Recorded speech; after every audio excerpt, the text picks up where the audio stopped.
in the middle of the night, we got hit hard. We have all this snow. All that stuff on the fence posts is all new. No power. And I got one emergency light running over here. And of course, first thing in the morning when you get up, you got to fire up the fireplace. So I don't know if this is the blackout. It's probably caused by the snow, but now we are in a survival situation. All right, everybody. This is David, and I'm in a blackout.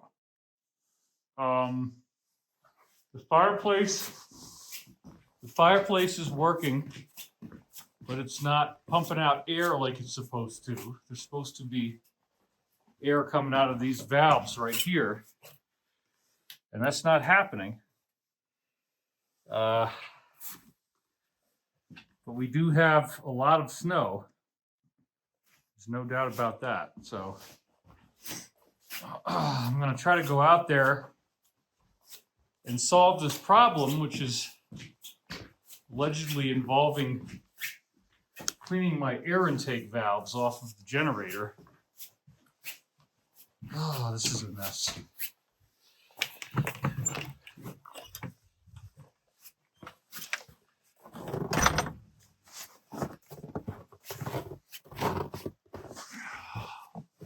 I've made, let's see, it's got to go that way. I made a little path in the snow, but I don't want to do too much because when the snowplow guy comes, you want to have that clear for him.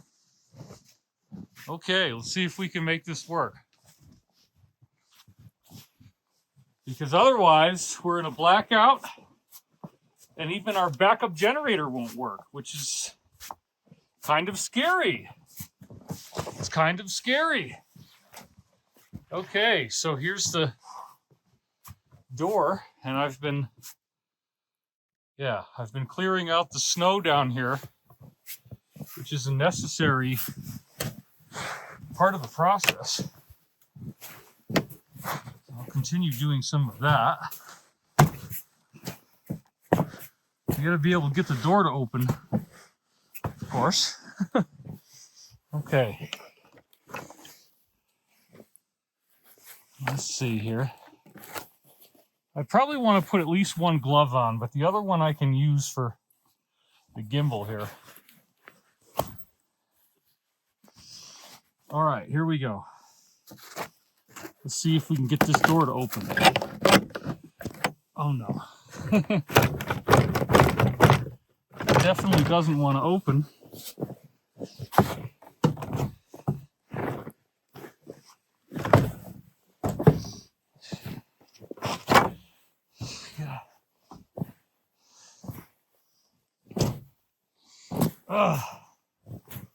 And then it's got to have an orbit too, so.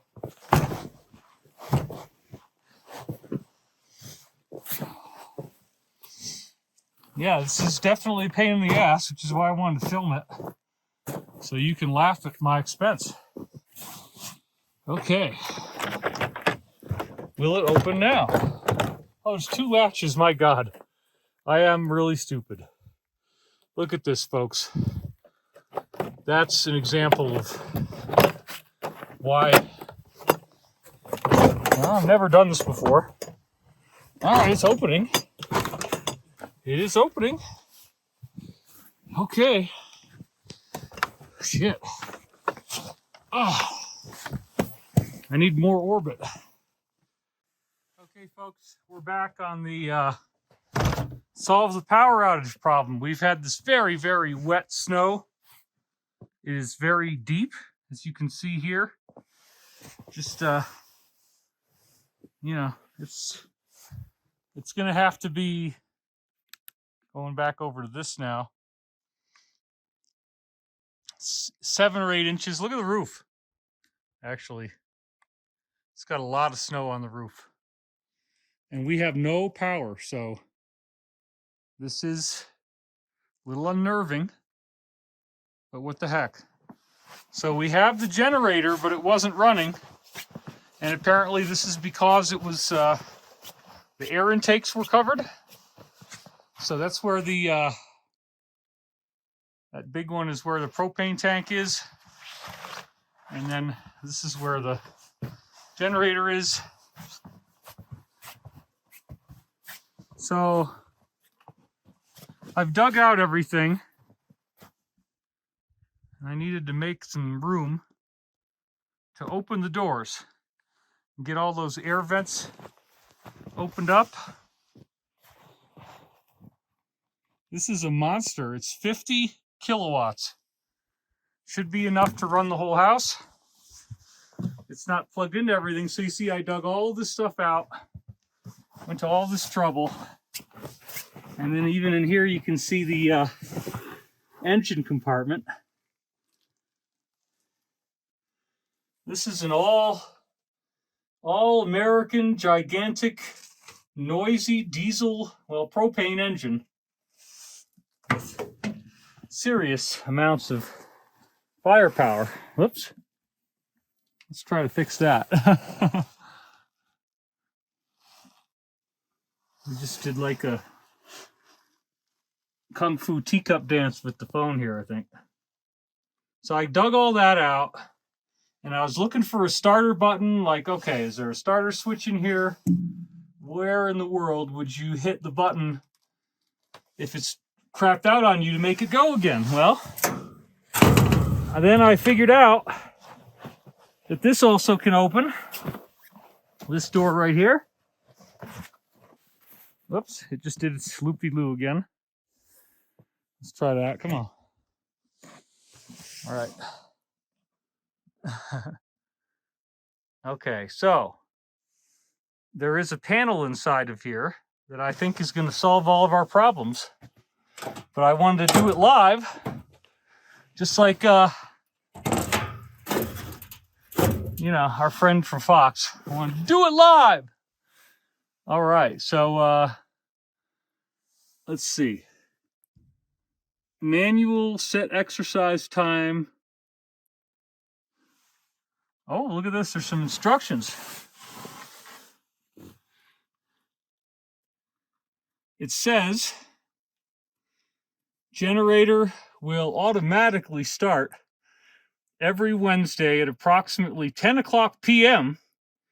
and run for 20 minutes. Well, that's kind of true. I don't know if it's always Wednesday. The clock might be a little bit off here.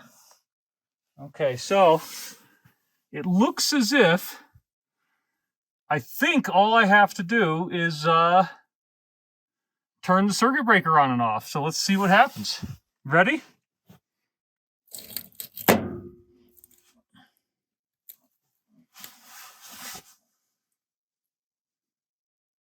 Now, is that on? Or do I need to put it back up again? Let's just put it back up again and see if that does anything.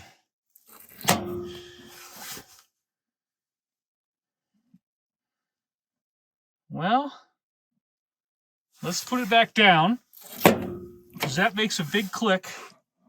Interesting sounds. I don't know what else to do here. Could we try doing the manual thing? Yeah, let's try that.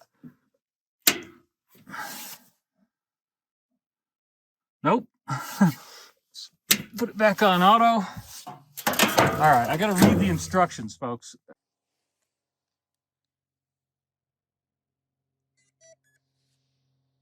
All right, I was walking away thinking maybe nothing was gonna happen. And then I hear this crazy screechy noise, and it is running, which means my backup power is active. Means I can heat my house. Boy, it stinks though. This is definitely regular fuel, you know? Oh yeah, look at it going. Now, that's progress, man. That's America.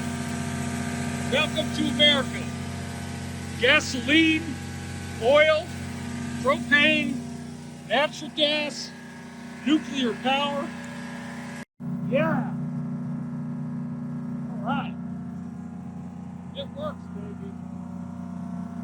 And so we're going to keep cleaning it off, I guess. Yeah. That's a win. Girlie's pretty happy about everything, aren't you, girl? You're pretty happy that Daddy got the power backup power restored. It's a good thing, isn't it? Yes, it is. You're a good girlie. Okay, folks, we are still in the blackout. We have a lot of snow. And there is Princess Mush Mush. She seems to be handling it very well. Not at all a problem. The first thing I think I really need to do here, make sure that the fire still runs, because this is a special type of fireplace that is supposed to be able to give you air blowing out through these holes here. And there's a little dial down here. The company's called Fireplace Extraordinaire. There's a light switch there. Don't do that. Okay. So you got to put wood in it. And so the trick is, there's this thing up here. You got to pull it out first. Turn this little guy all the way over. Then slowly open the door.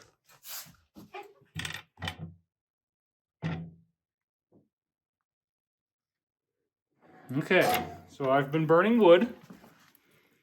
And actually, that's a lot of good heat coming into the room, which we need right now. So, no problem with leaving that open. Now, what you do is you got to create coals, right? So if you're, let's get this going.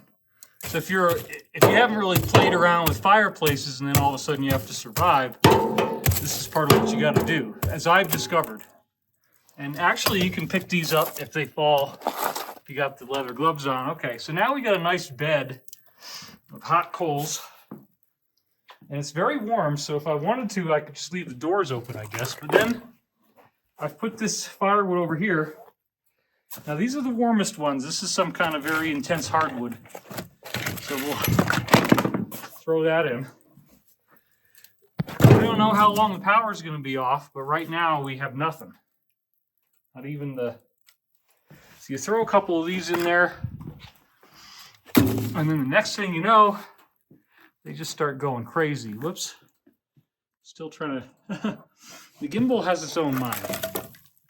All right, we'll take one more. We'll throw it in. And, okay. Let's do this. Whoops. So you see, it's I'm just trying to get this thing back under control. The iPhone is... Okay, that's me, yeah. This is really fun. This is really, really fun. Not. Okay, so it's starting to burn a little bit. Starting to be some smoke. And so I always at least... You know, you want to cover the one side, but then basically what you do is you just close the doors. You got to be a little bit open. See, it's really starting to go now. And then, typically you let it go for a little while like that. But then you got to turn the air down, or else it's going to burn too fast. And then you're supposed to push that back in to make the blower go.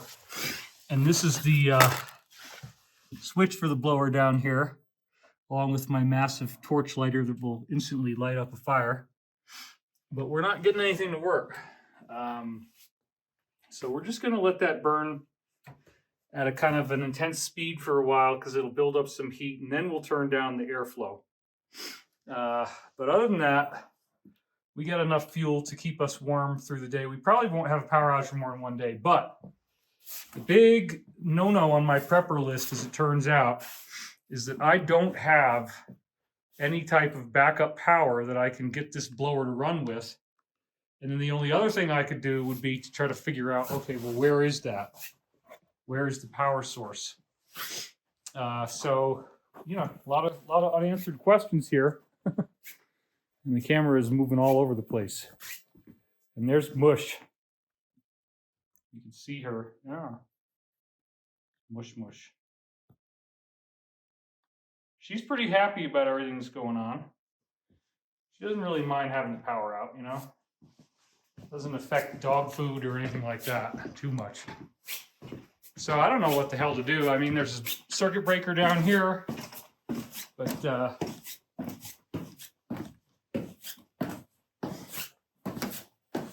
We have lots of backup generators and lights and whatnot. But the panels are in here. Somewhere, yeah, so anyway. Okay,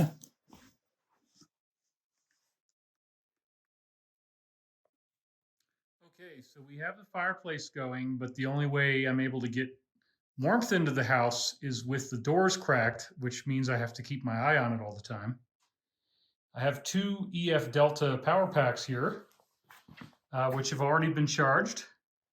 So I'm going to grab this.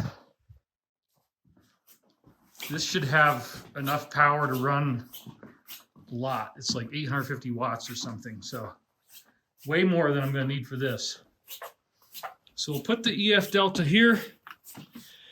Get the fire going. It looks reasonably safe. Obviously, I have to have heat, so the only way I can do it is to get the doors. This is the guitar station, by the way, where we make the practices happen. I'll be able to power all that and do a...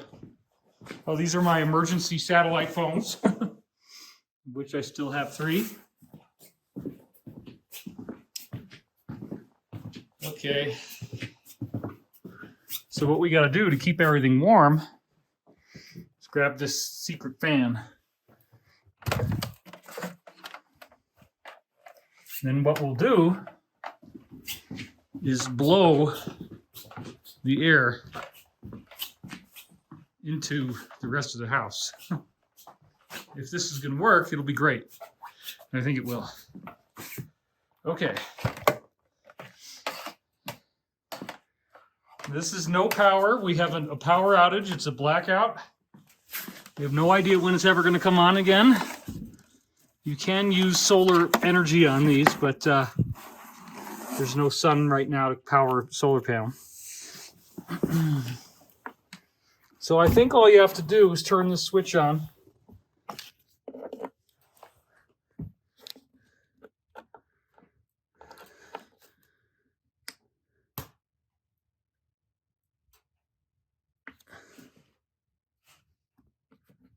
It should be charged.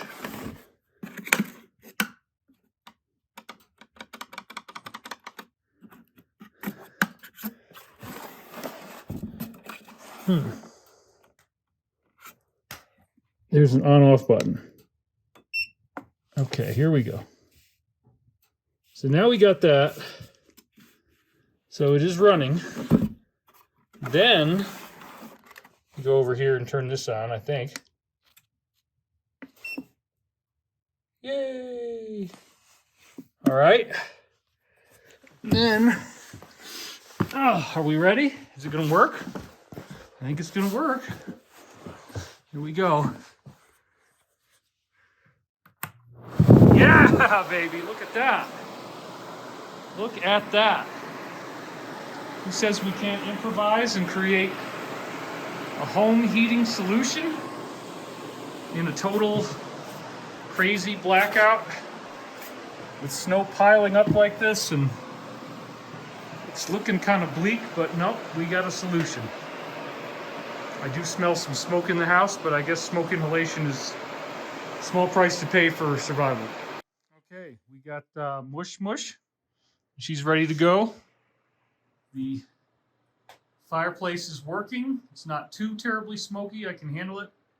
And I've got my ventilation and air circulation with EF Delta power supply. There's no electricity right now.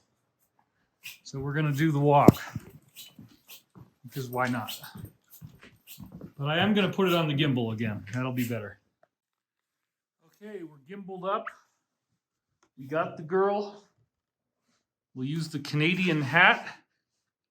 Despite their dishonorable behavior lately, we will still honor Canada. At least as far as warmth is concerned. I may not even need it. All right, we're going to try to trudge through massive and very uncomfortable snow.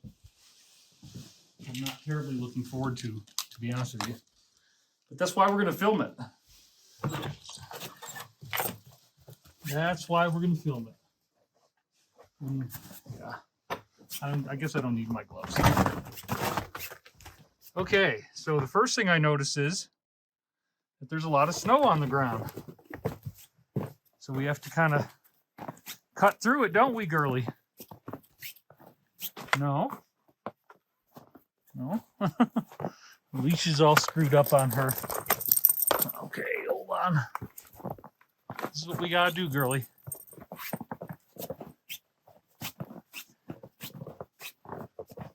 Where do you want to go? You just want to go up here? This is not the walk, you know. What do you want to do next?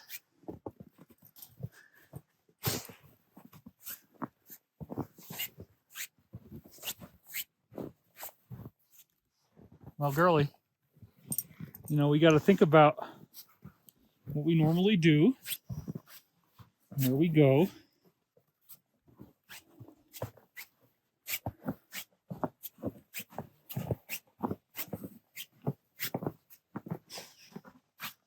She doesn't really understand having this much snow. Look, girlie, here's the trick. You just got to blast through it, all right? You just really. Oh my God. This is a nightmare. This is a nightmare. Poor girlie. Poor girlie. You got to dig. You got to dig your way through this snow. Good God. I got my ski pants on. I can feel snow around my legs, but it's not getting in. Oh my God, this is like serious work. I probably should have snowshoed it. I do have them. Oh man. Well, girlie, I don't know how into this you are, but we're going. Oh man. This is rough. It's serious exercise, folks. It's like very, very big leg burn. Oh man. This is like the craziest amount we've had all at once. Pretty much ever. Okay, girlie. You good? Good pee-pee? Good pee-pee. We're gonna take her off the leash now and see what happens. Maybe she'll do her snow bath. Although everything's a snow bath, isn't it, girlie? Everything's a snow bath. What do you want to do? What do you want to do? Let's try to keep going.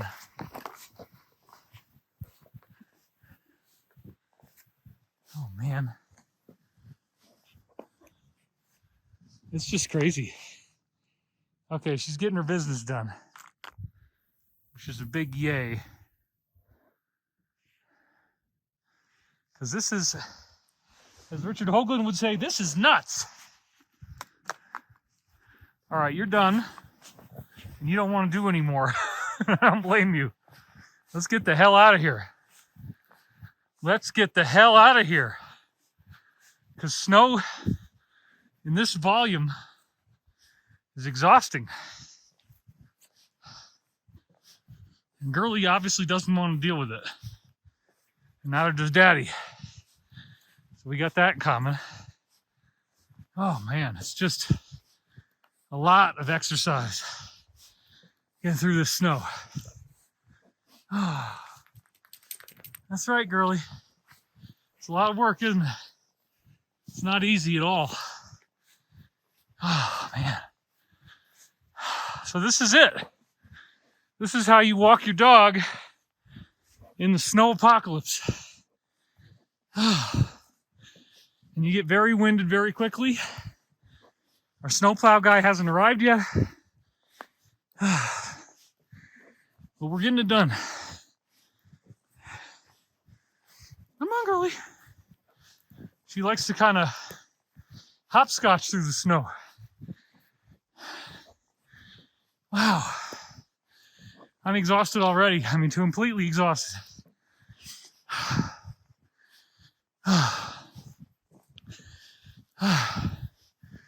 So in case you haven't ever tried to walk through this kind of snow, it's a lot more exertion than regular walking, as you can tell by how winded I've become.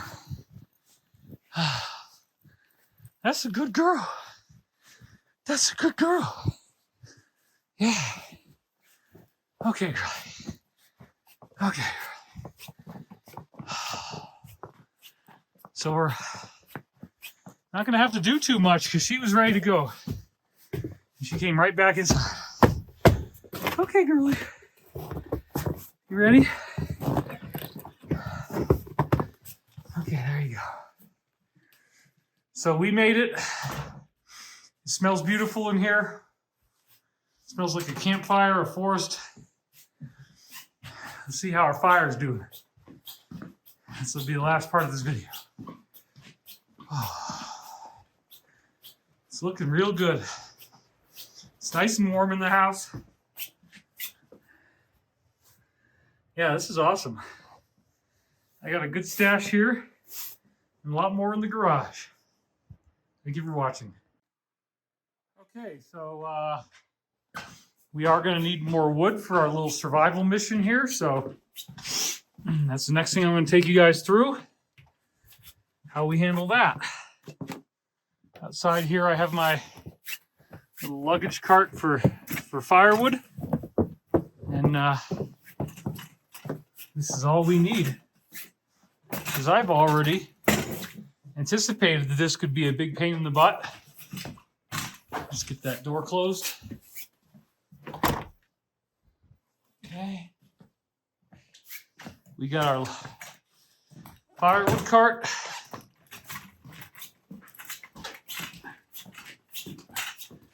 Away we go.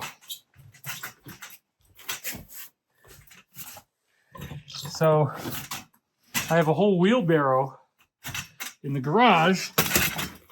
It's already full of firewood. And it's free because we have tons of it everywhere around here. Lots of downed trees that are available. I have all the right equipment to take care of them. Okay.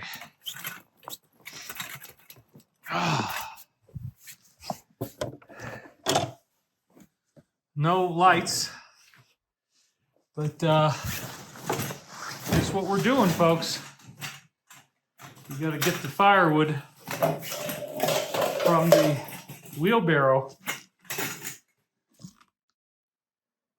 into the cart and bring it back to the house. And I just realized I'm going to need gloves to do this. Okay, so now I got the gloves, and that's going to make this safe because you don't want to get splinters in your hands from the wood.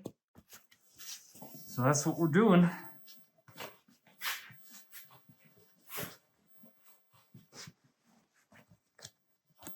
Actually, I have to use one hand because I got to film with the other. Okay, so very straightforward.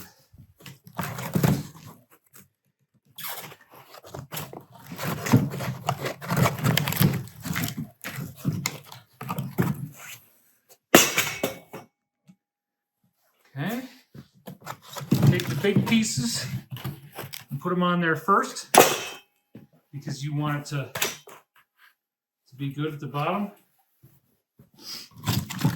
You can just do it pretty quickly, load it up.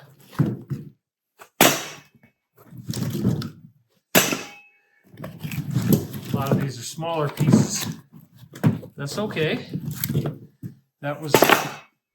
These are hardwoods, so they're going to burn very, very well. Ah, see, that's the problem. That's where it becomes a lot less than perfect, you know, if you're not being careful, you're trying to make a video, not really paying attention. But, you know, we have ways around this. Just get everything straightened out. Not a big deal, folks. Okay, so we're going to give it a lot of good fuel for our fire here. This is a nice chunk. Will it stay in there? Kind of. Not really. I need something wide enough. Let's see what we got here. Is this going to be wide enough? Yes. Yay, look at that. Okay, that worked. So we take a few more pieces.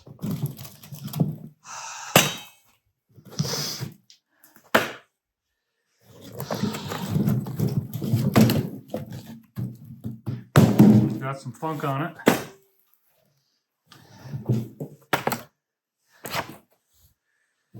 Okay.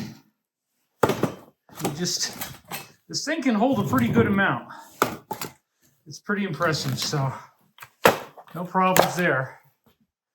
We have a lot of snow. All right, so there's still some left in the firewood bucket, the wheelbarrow. Now what we have to do is recover the other glove and haul this sucker into the house.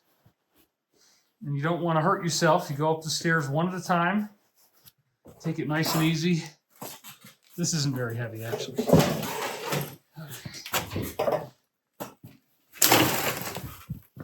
Let's try to make a good path.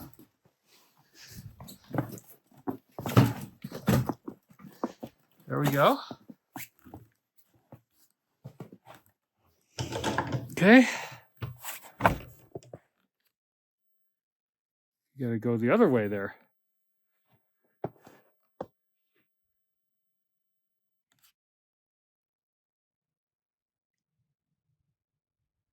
Okay. We got the cart. We are ready to rock this thing.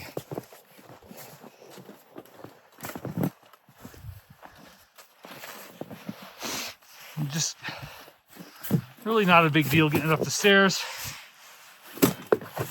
Just line it up.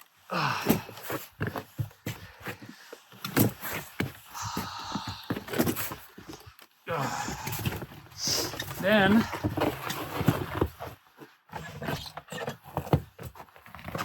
bring this all in the house. Oh, it's starting to fall apart on me. This perfect plan. This beautiful creation is falling to disaster. Okay, so then we take the new wood.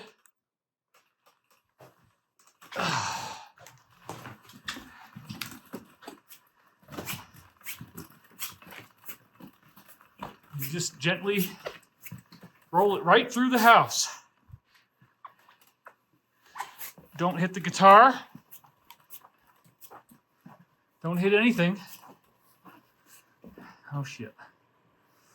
That has to be fixed.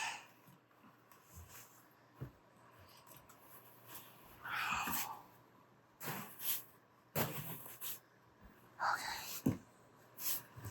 So here we go. This is how we're going to keep everything warm so we're not suffering up. See, it's all starting to fall apart now. You hang around long enough, the video starts getting good. And there's pieces sitting on the ground. Something has gone horribly wrong. Okay.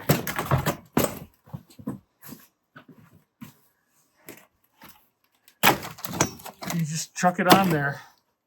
It's amazing that I have all this wood and it's free. It's easy to get more. And it's warm. The fireplace is very warm, actually. It's too warm. So you just line it up. Give yourself some ease of access. Okay.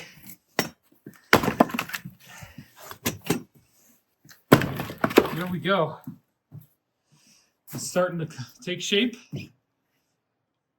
We are surviving. And it's definitely warm enough, and we have food and we have water. So we're good. Okay, folks. The update is that our power came back on. There's the lights running over there. But Girlie needs to go outside. So in the process of dealing with snow, I'm going to be wearing really big boots like this And then you've got your wool socks. Okay, and then there's a base layer, which is a 250 weight merino wool base layer. You gotta have that. Then you gotta have your ski pants that have the elastic. And this is what sticks to the boot. So you can trudge through the snow and not have a problem. So when you're done with this, you take this and you pull it down over the boots. So once we get this done, then we're going to go outside and see what happens. Okay, so if you've never dealt with these kind of hardcore ski pants before, this is what you want it to look like.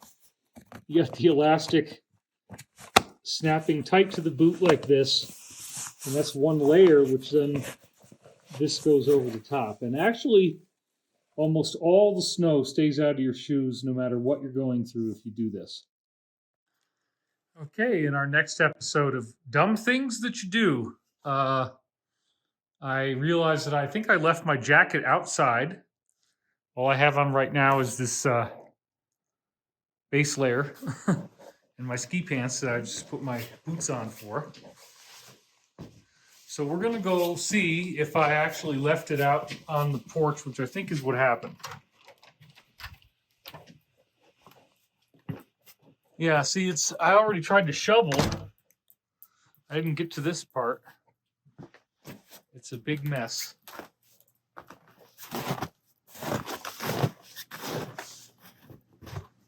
I got most of this part done. Yeah, see there, I left my stuff just hanging out there because it got so warm when I was shoveling. I didn't quite get done. As you can see here, there's still more to do. And I did get through a lot of it, but it was all sliding off of the roof, which is very bad. The roof has a lot of mass of very heavy, wet snow sitting on it right now. And we really don't want that. Let's see if we can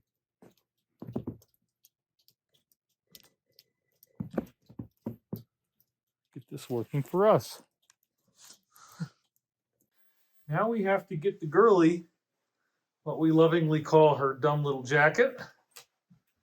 And yeah, I know you want another bone, but that's not what we're doing right now. But we do need to get your jacket, girlie. You know what jacket means. Okay. Because if we don't, then the little munchkin's going to get cold. You don't want that. Come here, girlie. So, yeah, that's good. Girlie, come here. Gotta get up. Girlie, come on. Get up. Look, here we go. You like your jacket, don't you? I don't know if I can do this while we're filming, but the point is we're going to strap it. Okay, Girlie's got her little jacket on, and she's very happy about it. As you can see, she's going to be nice and warm outside, and that's what we want. You tell her she's a good girl, you give her a little pets on her head like this. This is an important part because you have to maintain your dog's self-esteem. Without adequate praise, they get behaviors. Okay, girlie. Are you ready for this? I think I'm going to show you guys how to do the snowshoes because honestly, I'm going to have to wear them. Look at all this mess. It is massive. I shoveled this entire porch and it's all come back. It's just crazy. Oh, it's awful. Oh, girlie, sorry. I don't know if you guys caught that on the video or not. Jeez. It happened to me too, okay? It just happened to me too. All right, here's what we're going to do. Snowshoe time. Hold on, girlie. It is snowshoe time. We're going to do this. Now that we got electricity, so those are my snowshoes up there. And this is my steel chainsaw in case we need it. And fuel, etc. Whoa, okay.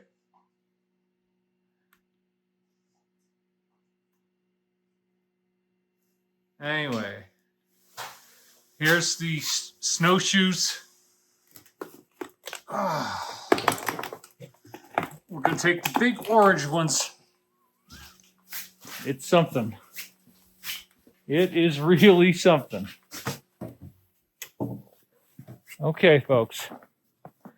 So check this out. We throw them down. There's a science to this, okay? And I'm going to demonstrate it.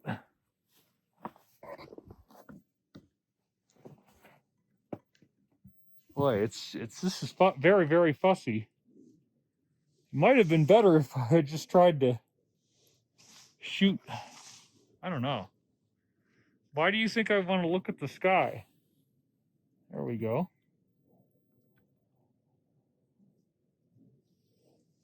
The gimbal has its own ideas sometimes of what it wants to do. And you have to bring it back under your control.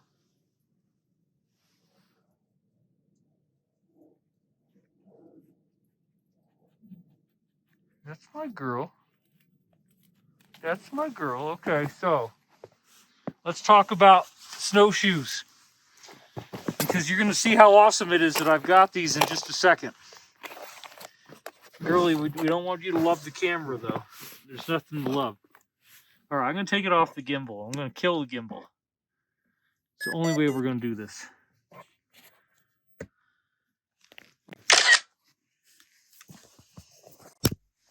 Okay.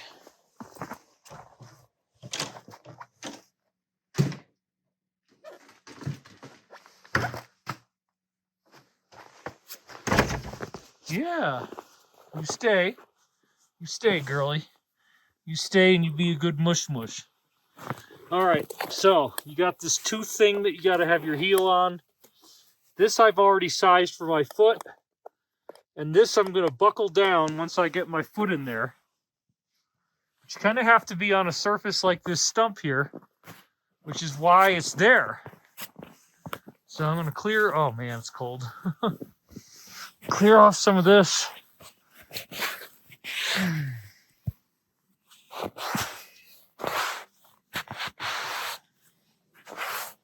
Put this rock down there.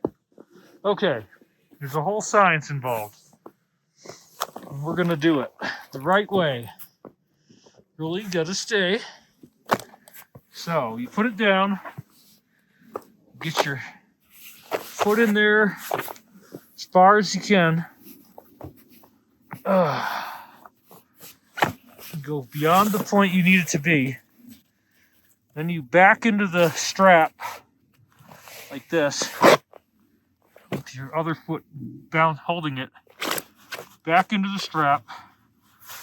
Then, this is the tricky part, is you got to buckle this thing. And you got to get it so that you really have motility on your heel.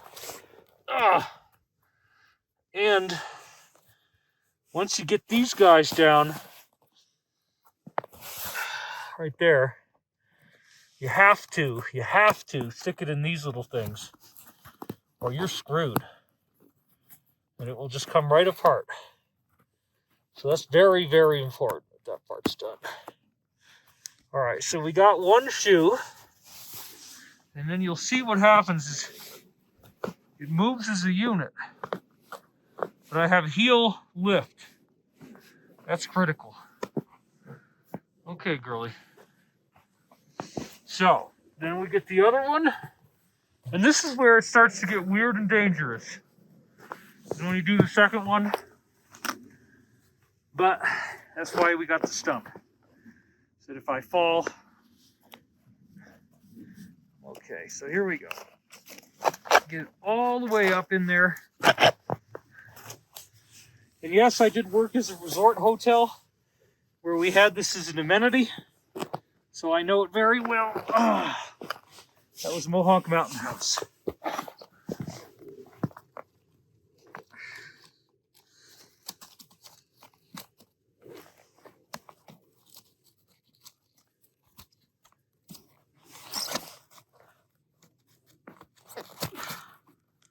Get it up there.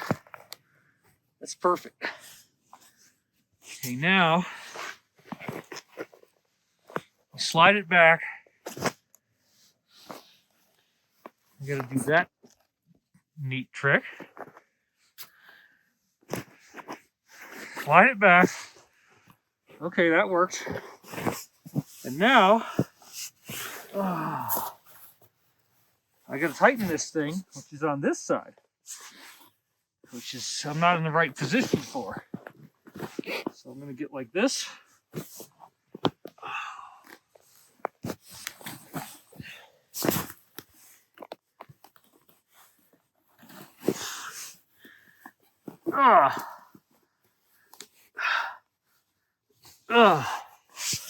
Okay. Gotta get those straps in.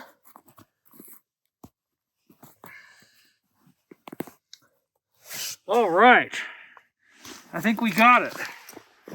Yes, we do. Look at this. This is incredible. You can walk on any snow you want now with these famous last words, right? Okay. So now, girly, we gotta try to get through this shit. Here we go. No, we gotta go right through it, girl. We gotta go right through it. You ready? I know you don't like it, but that's what we gotta do. Come on, Mushy. Look at her go.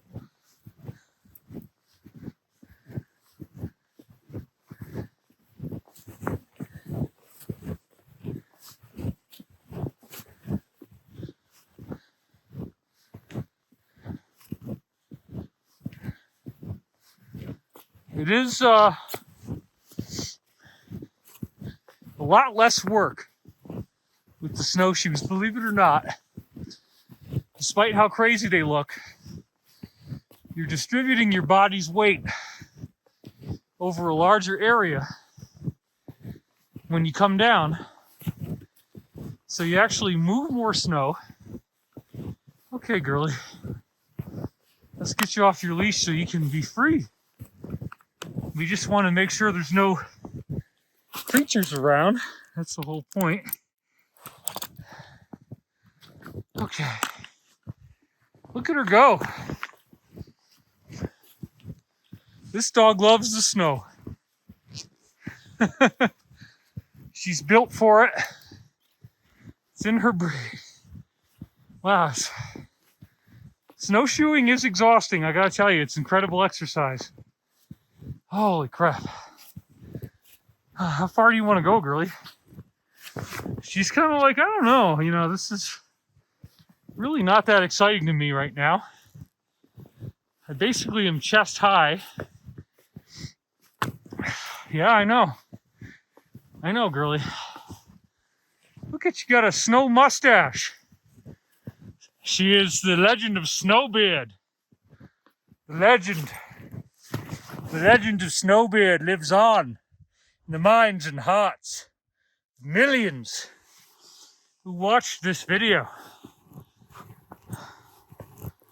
Oh, these snowshoes are awesome. It really does work, I'll tell you. Girly is blazing us a trail. Oh, how far do you want to go, girly? I don't know. This is bad.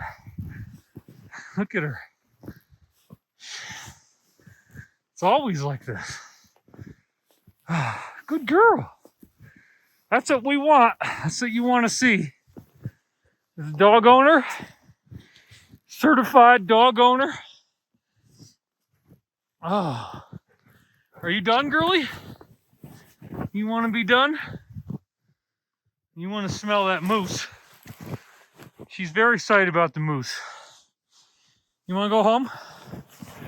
Look at her. She does not want to be out in this at all. It's so funny. I'm kicking butt with my snowshoes. This does not hurt me. My legs feel great. I'm clearing the path, doing exactly what these things are made for. It's incredible. Okay, girlie. Now see, this is a big part of it. She wants you to stop and pet her face, ears, body, whatever. Then you kind of goose her in the butt a little bit. Get her to keep on moving so that we can get out of this crazy snow.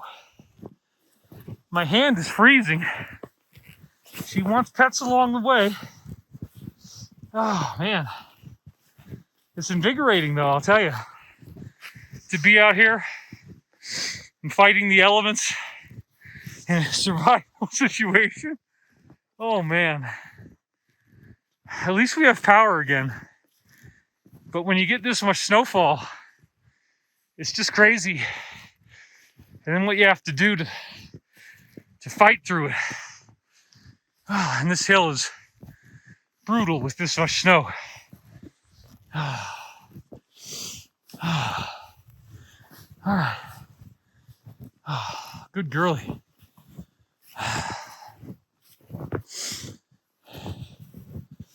She doesn't want to go very far, you know? She's had it. Let me do my pee-pee and I'm done. She's smiling now, look at her. Because this is exactly what she wants. Get her outside, get her on a good walk.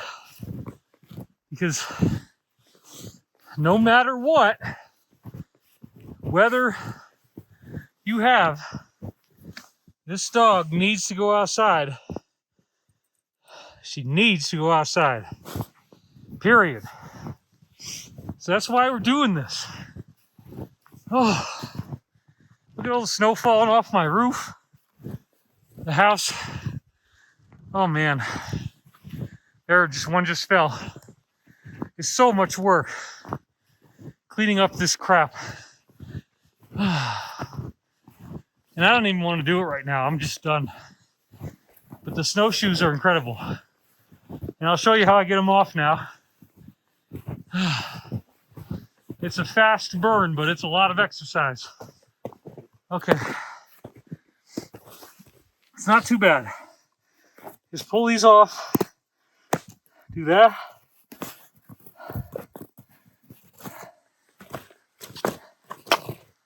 And then you just kick it off. Here we go. This is where you need the thing.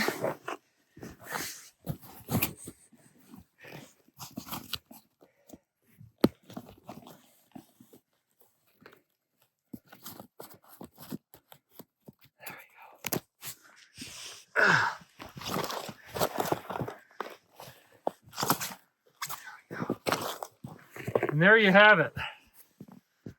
Girlie got her magic done. There's massive amounts of snow. And I'm just not going to worry about it anymore for the night.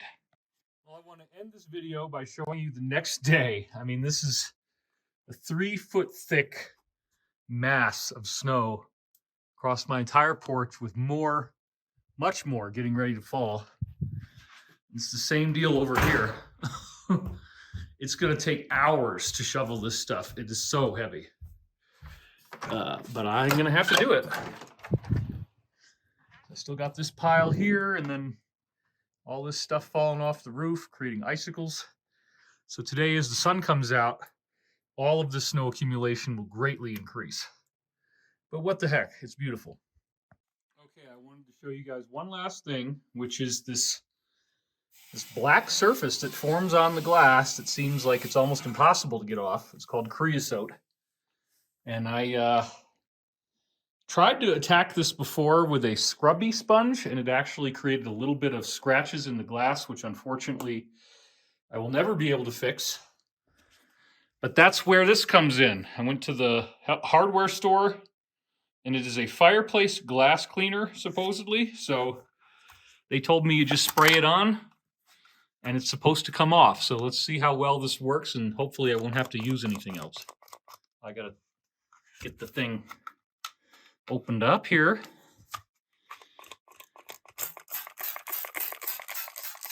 Let's not get it on the firewood.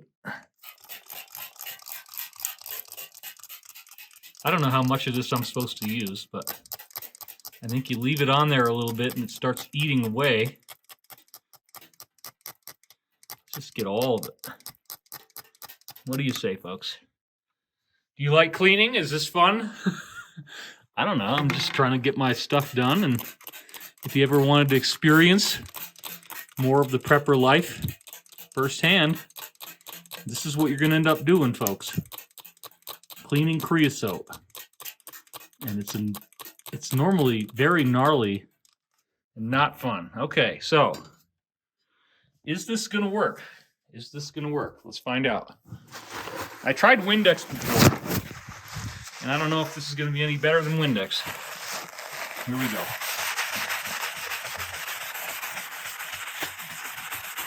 Yeah, it's about the same. It's basically the same as Windex. This is why I was using a scrubby, because it does take a long time. So we're just going to let that sit longer. Look at this. It's disgusting.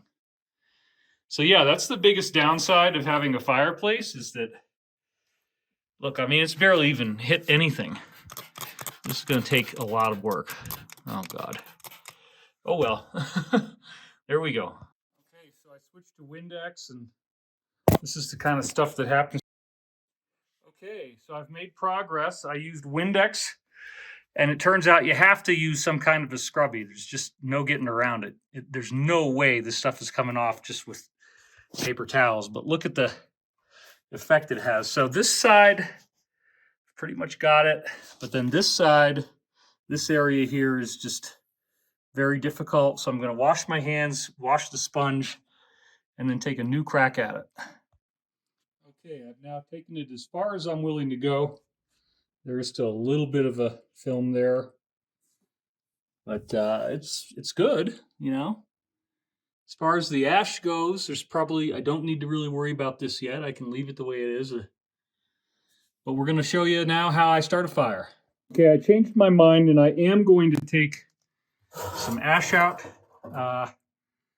You don't want there to be too much, or it's just bad. It reduces airflow. And there is a lot in here. There's a lot. So you have an ash bucket like this, and you just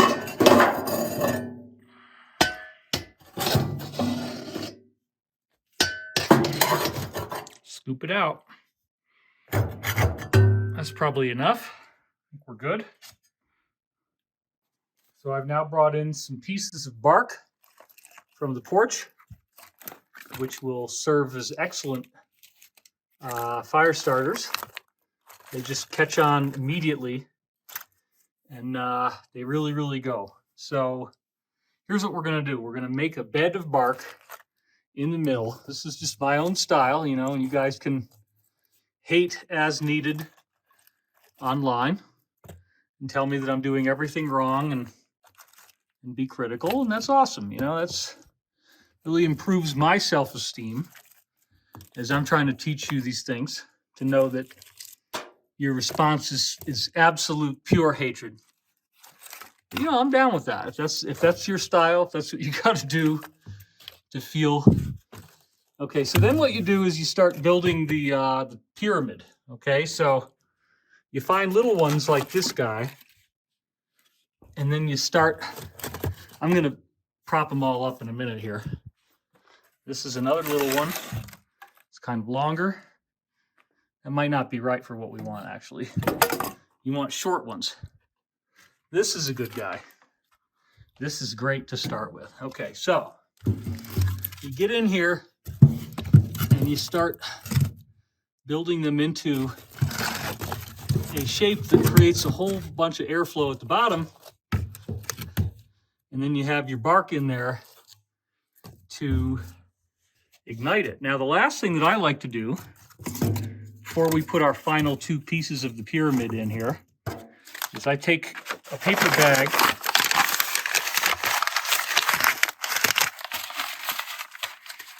and then stuff it in the middle of the pyramid. And then they're almost irresistible to light.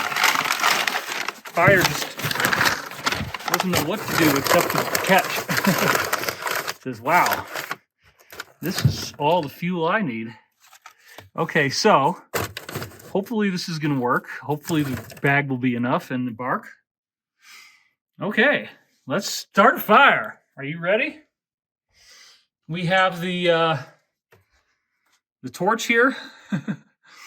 And the thing I also like to do is close one door first, just so that you got some smoke protection. And of course, this guy's always got to be out. If not, you get a room full of smoke. And then this thing's got to be over that way. And if you don't, you will regret it. So this is usually what happens. I just give it a little blast. This takes a while for these guys to light. Oh yeah, baby, look at that shit. All right. See how fast it catches? I didn't need to use any store-bought fire starter or anything. And already our wood pieces are burning. It's looking terrific. In fact, it's not smoky, so we can open it up. And that's all there is to it. And then once the thing's been going for a while, the first thing I like to do is push this in once it's had a chance to really get going and get hot. Then eventually you take this and you turn it somewhere, potentially all the way over, and that cuts off all the airflow. So then you leave it like this if you need it to be open and burning like this. So now with it all open like that on the top and the bottom, I can close the doors, and you have to close them before they're fully closed to get it to work, like this. Now, you're all safe and self-contained. You can hang out in your chair and admire the filth that was created in this glorious endeavor. The morning fire ceremony with David Wilcock.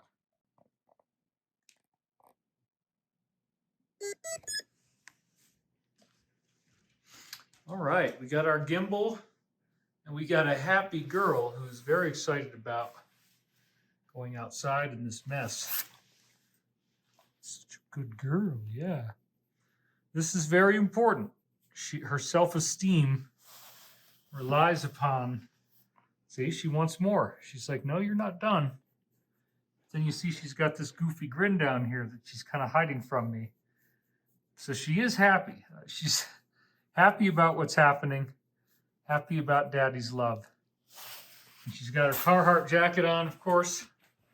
She's got fresh water. She's going to hit that. She likes to drink in bursts of 3. Let's see if she'll do it. Yep, 3 bursts of 3. Did you notice that?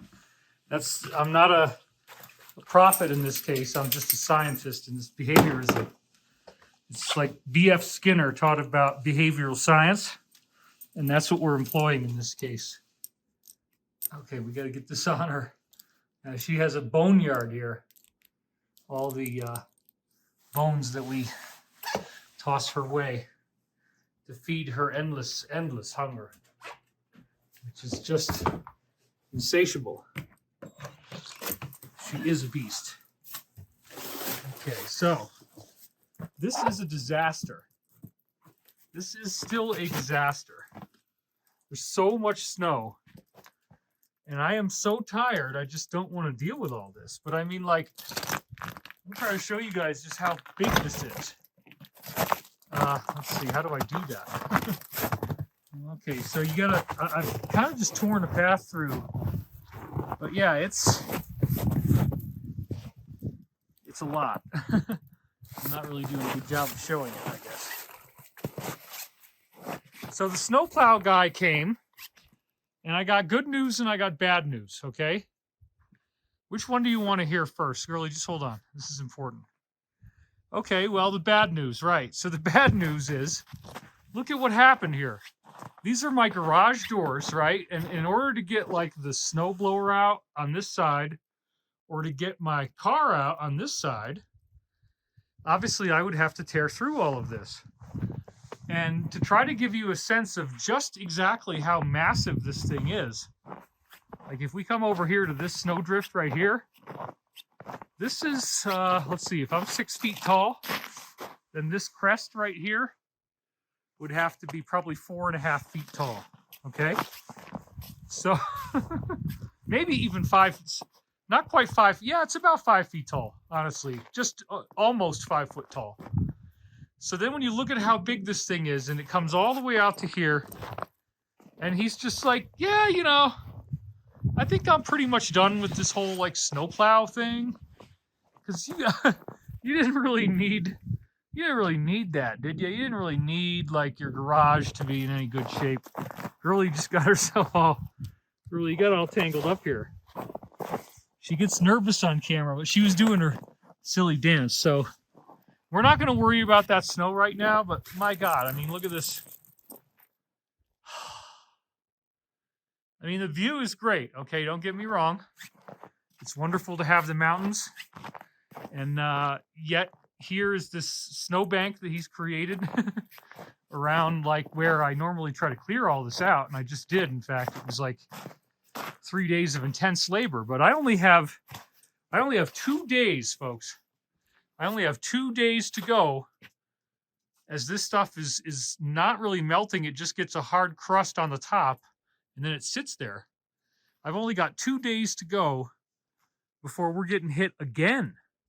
There's going to be another snowstorm, and we're going to get hit again. So, like, this is not good. Oh, wow. That's a sign from the universe, huh? Thank you, universe. Thank you for timing that exactly perfectly for our really stupid video that obviously haters are going to just hate. So they don't believe that means anything, and go ahead and hate on it if you want, but that was good timing, wasn't it? So I put that in there, and that's like a hazard marker. Okay, can you see that? Yeah, so that's intended so that if the snow actually goes that high, that he doesn't plow into my wellhead, which is right there. So like, you don't want that to happen, because then it's going to blow water all over the place. So yeah, we got quite the snowfall on this. It's coming off the roof though. It's creating more and more chaos along the way. Let's get it going this way here. Oops.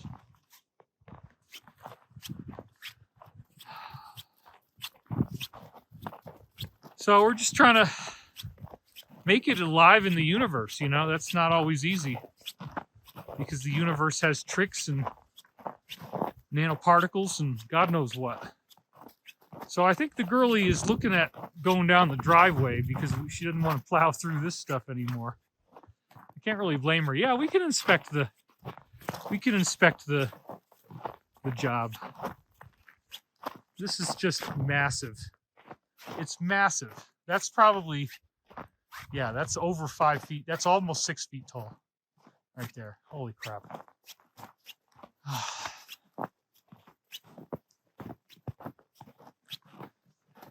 It looks beautiful though, doesn't it? Most certainly does. Oh, now we got yet another big snowbank that he created in the process of clearing. That's okay. Our gate is stuck open for the moment.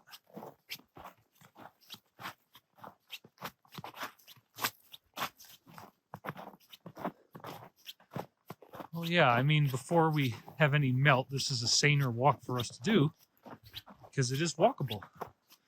No snowshoes, no huffing and puffing. Now something's getting ready to happen with the girlie. As soon as you see that, the nose starts going all the time, you know you're about to hit the magic. And that's what you're looking for, is real magic.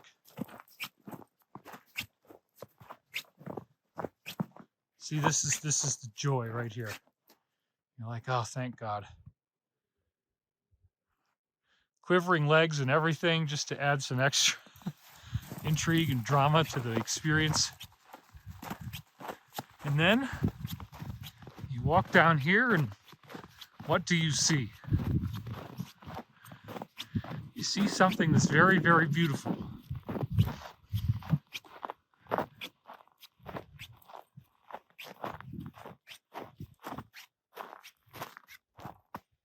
Just like that.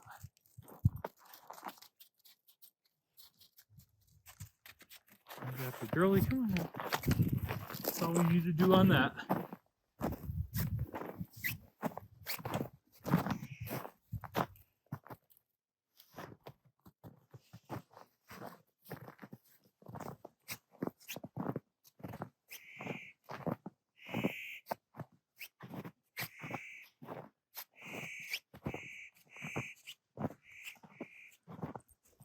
You don't want to be on camera, girlie?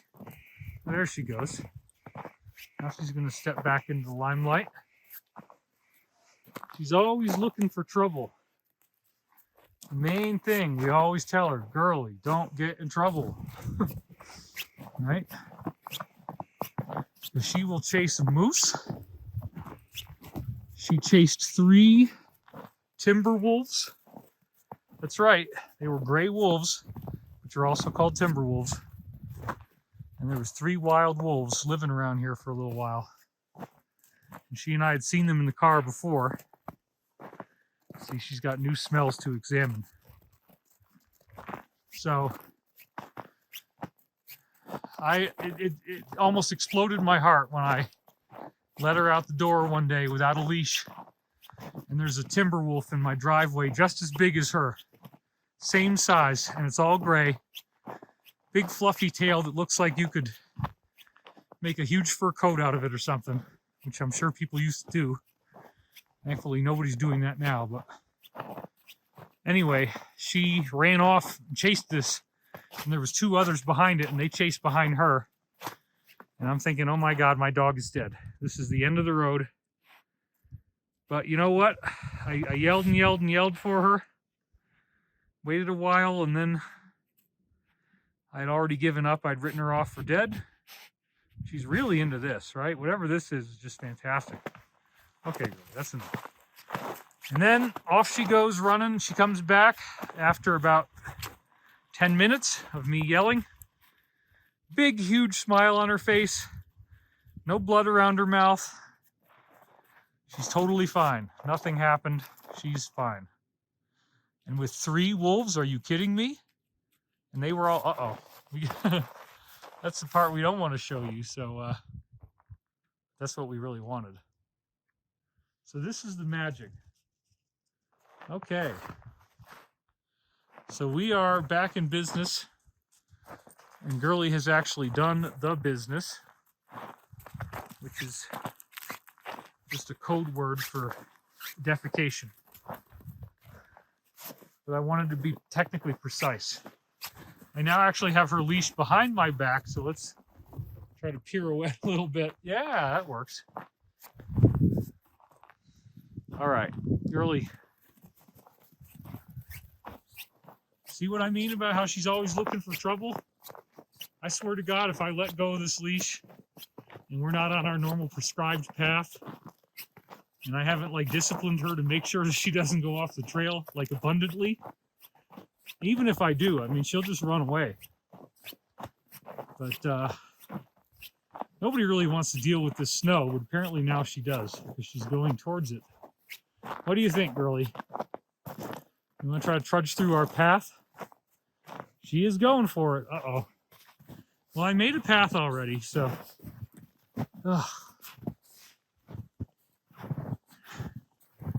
Now we get to have a little bit more luxury in our experience, if you will. Thanks to my snowshoes, due diligence, keeping this whole thing looking good. Oh man, it's a lot better. And I'm kind of flattening out the path, and so I've discovered that if you just keep walking on the same trail, that you get to do all these cool things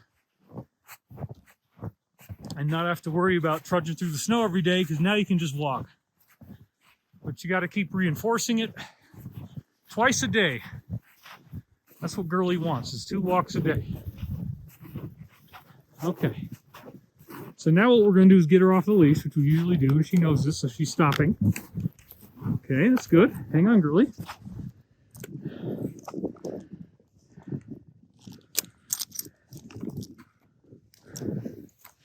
Maybe Girlie wants to roll over.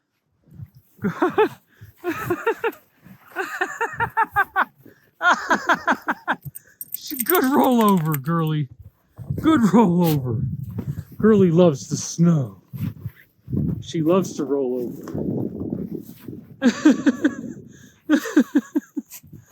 Good girl.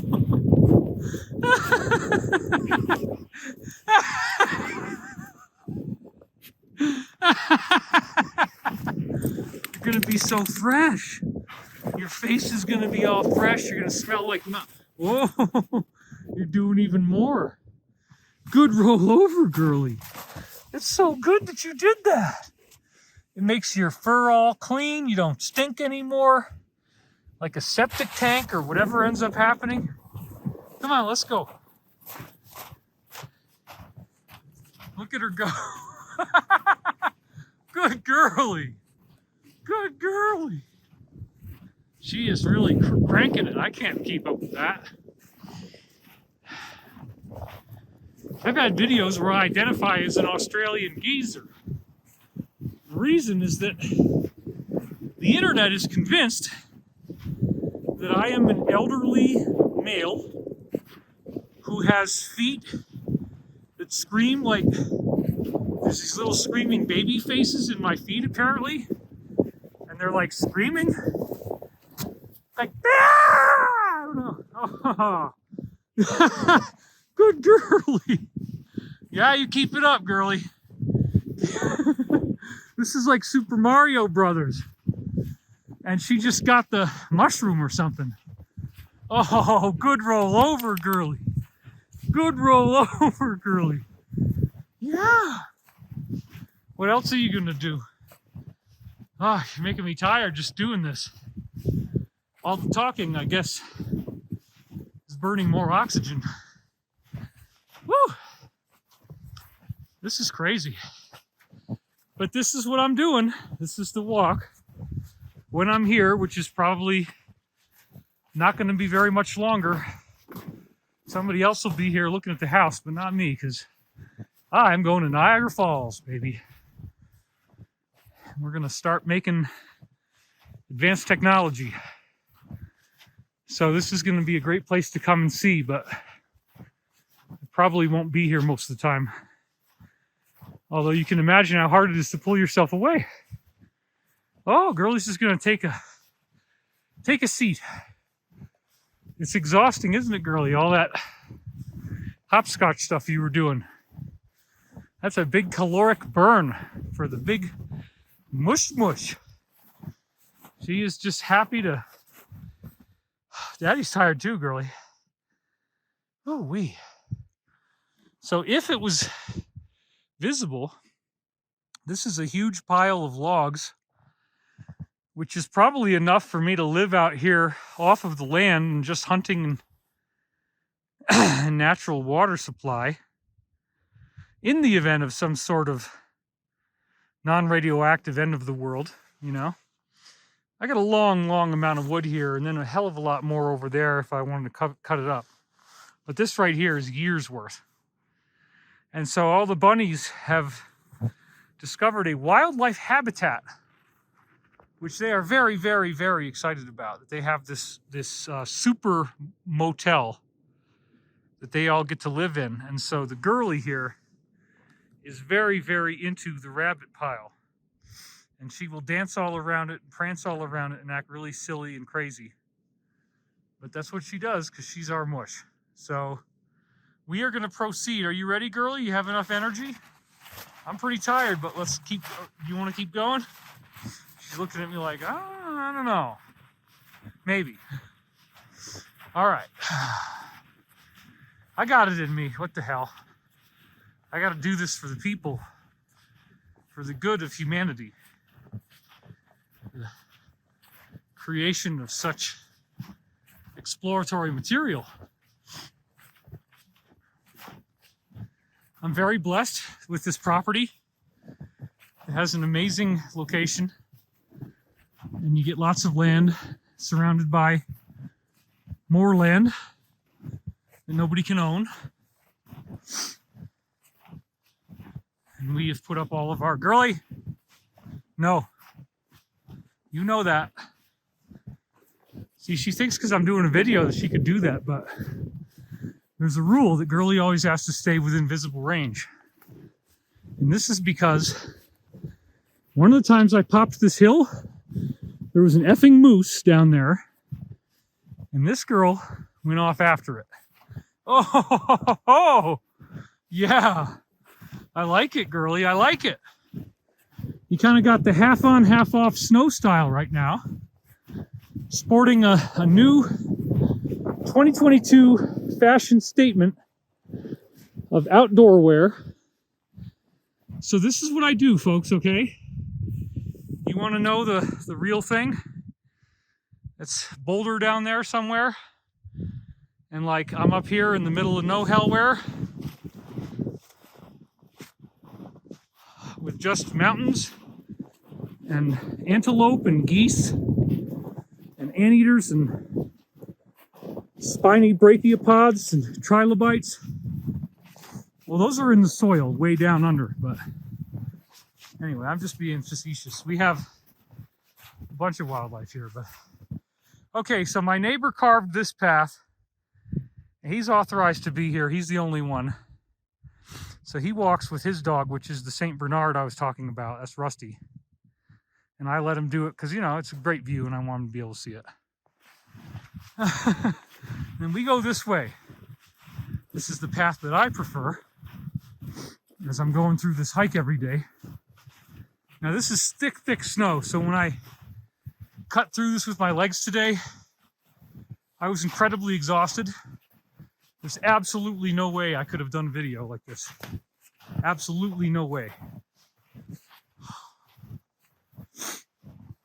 Oh. And this is just a hell of a lot of snow. I mean, it's, you feel it in the air. You can breathe and feel snow in your mouth. Snowflakes, and look at this. This is horrible, okay? This snowbank is so massive. This is usually the way I would take my walk, okay? But there's probably now, I mean, I know where those trees are. So this has got to be 7-8 feet of snow. So I'm screwed. This is the only way I'm going to be walking until this all melts, which is going to take, you know, a couple weeks at best, if we're really lucky. And then there are snowbanks we have to cross over as we go up here. So these snowbanks, sometimes your foot falls through them. And it's extremely dangerous. It's a pet stop. Not to be confused with a pit stop. This is a pet stop. She wants to know she's a good girl. She wants to know she's mush mush. She wants to know that you love her. And she'll shake off some snow and keep on trucking.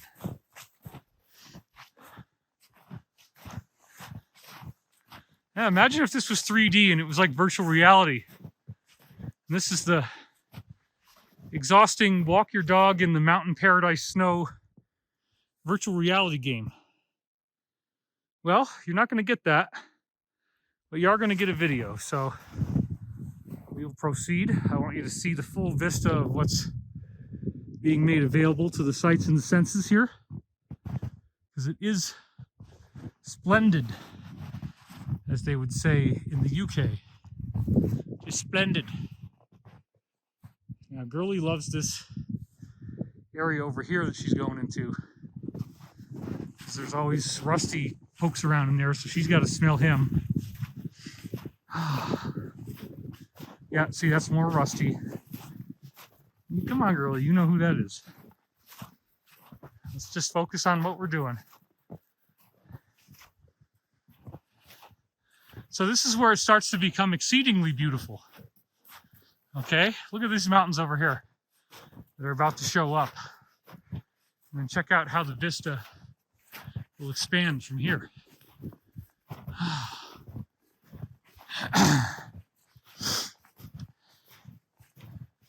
Yeah, baby. They are fully snow-capped.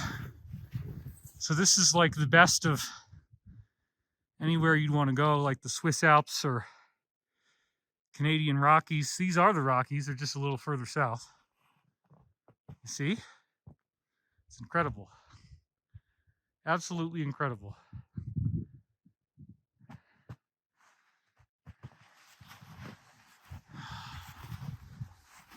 And then this is an old mining cave. You see how it's dug out?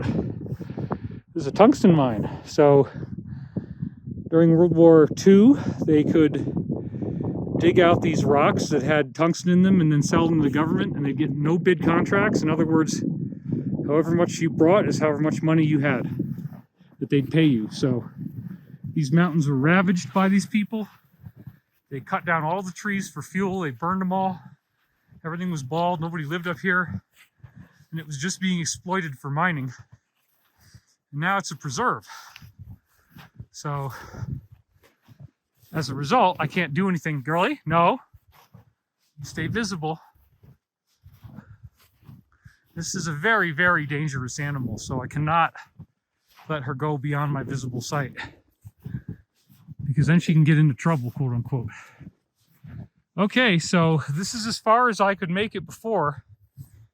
And the reason why is that I was in, it goes up to my chest at that point. And that's a snowdrift. So there's really nothing we can do here except kind of appreciate this fantastic view that we've got. And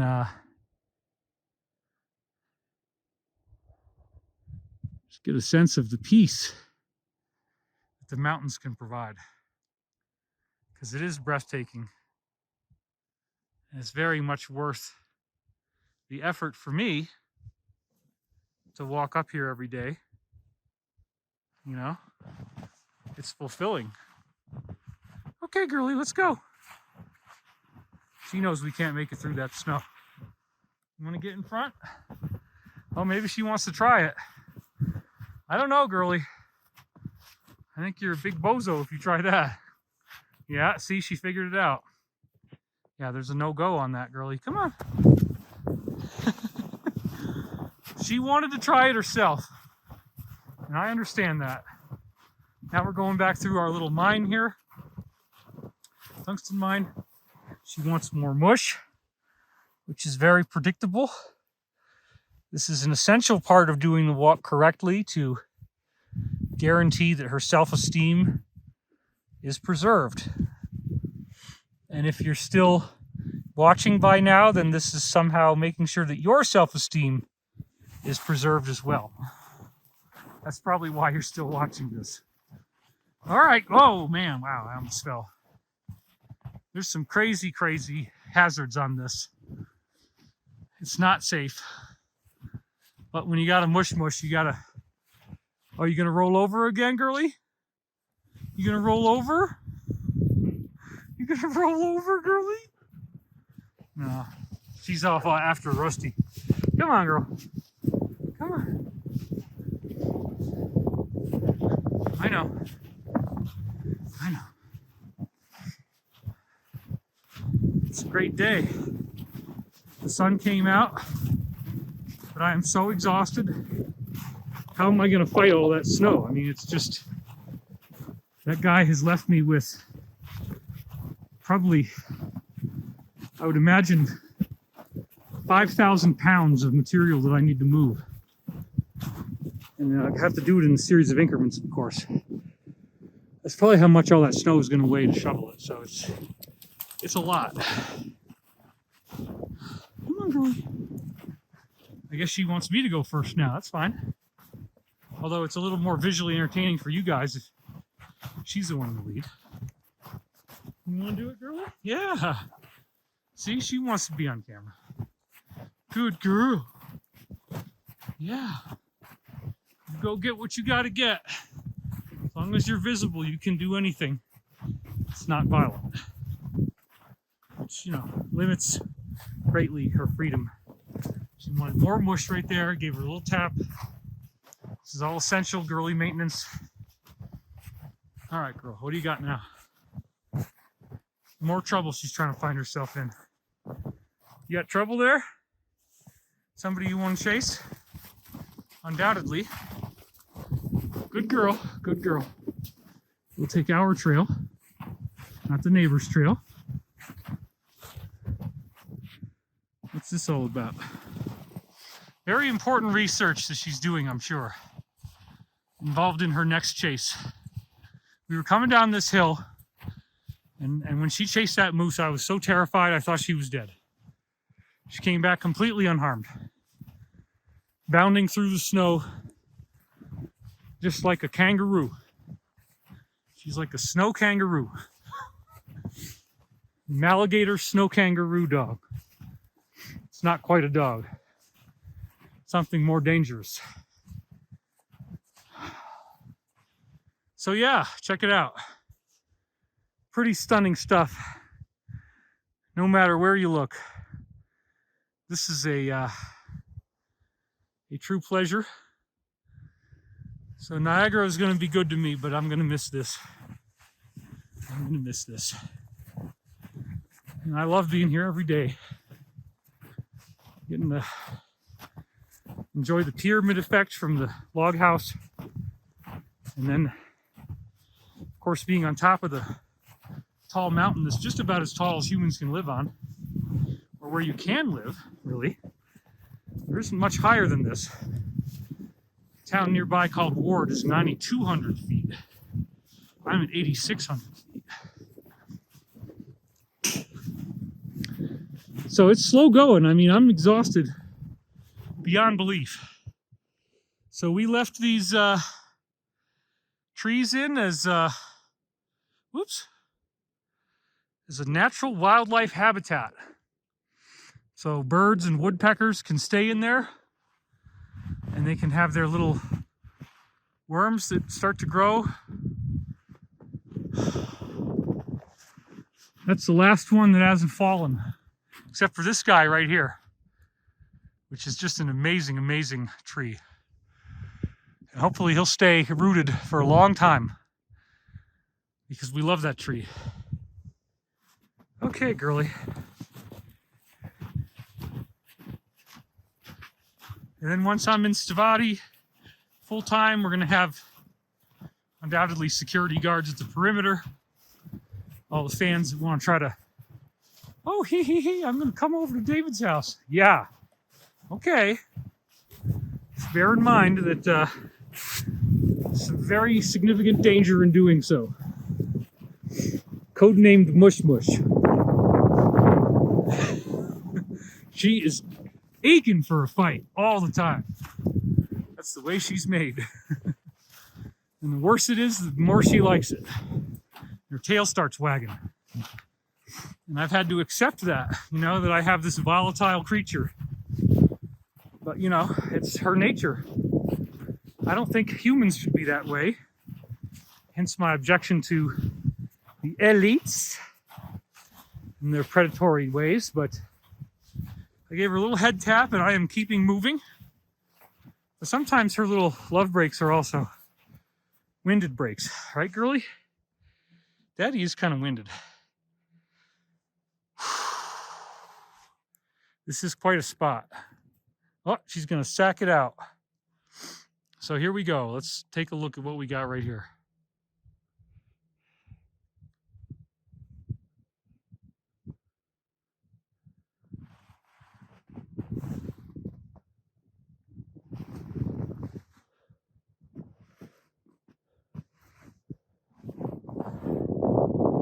And then down here is the mush.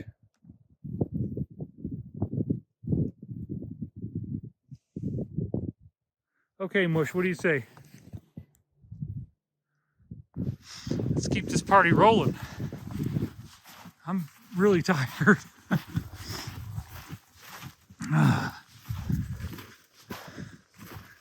So as I look at my roof from here, it is ominous seeing that snow, because it's over a foot thick, clinging to the roof and kind of falling off, but it hasn't quite gotten warm enough yet. And that also means that any level of progress that I might have tried to make on the porch in shoveling it off is now destroyed by a brand new heap that's just as big as the last one. And so I've kind of come to realize, you know what, I don't really need that porch. And I'm not gonna ruin my life fighting this crazy snow and then being afraid that, you know, we may very well get another one equally as big in 2 days. And that's gonna make it even worse. And I have gotten enough of the deck cleared off that it shouldn't be at risk of collapsing from the massive snow. And I will shovel tomorrow, but I'm just so blown out from hacking my way through this crazy situation. But you can't beat what you get to see. You know, it's worth it. It is worth it.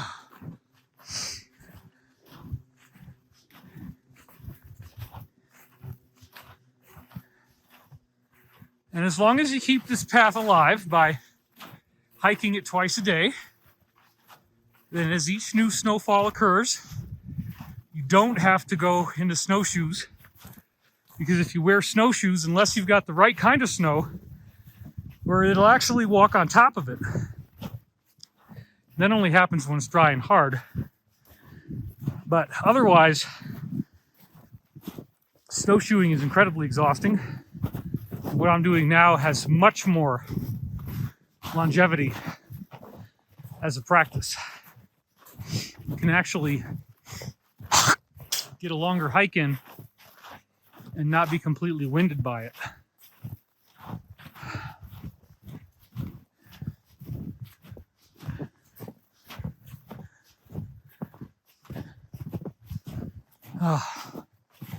But I'm really glad that we're getting all this because wildflowers. It turns out that when we get to the late spring, that all of these amazing colors will be everywhere. You're going to see purple, blue, yellow, red, orange, orange red, orange yellow. Just amazing. The flowers that we get here are mind-boggling. And they're everywhere. So it is literally like a Garden of Eden paradise. And now that I have better security, I'm happy to show this. We have gates and everything. So yeah, trespassing is a very bad idea. Oh, okay. So, whoa, I almost fell over right there. Now we're back on sane ground. Mush, mush. Now we head back to the house.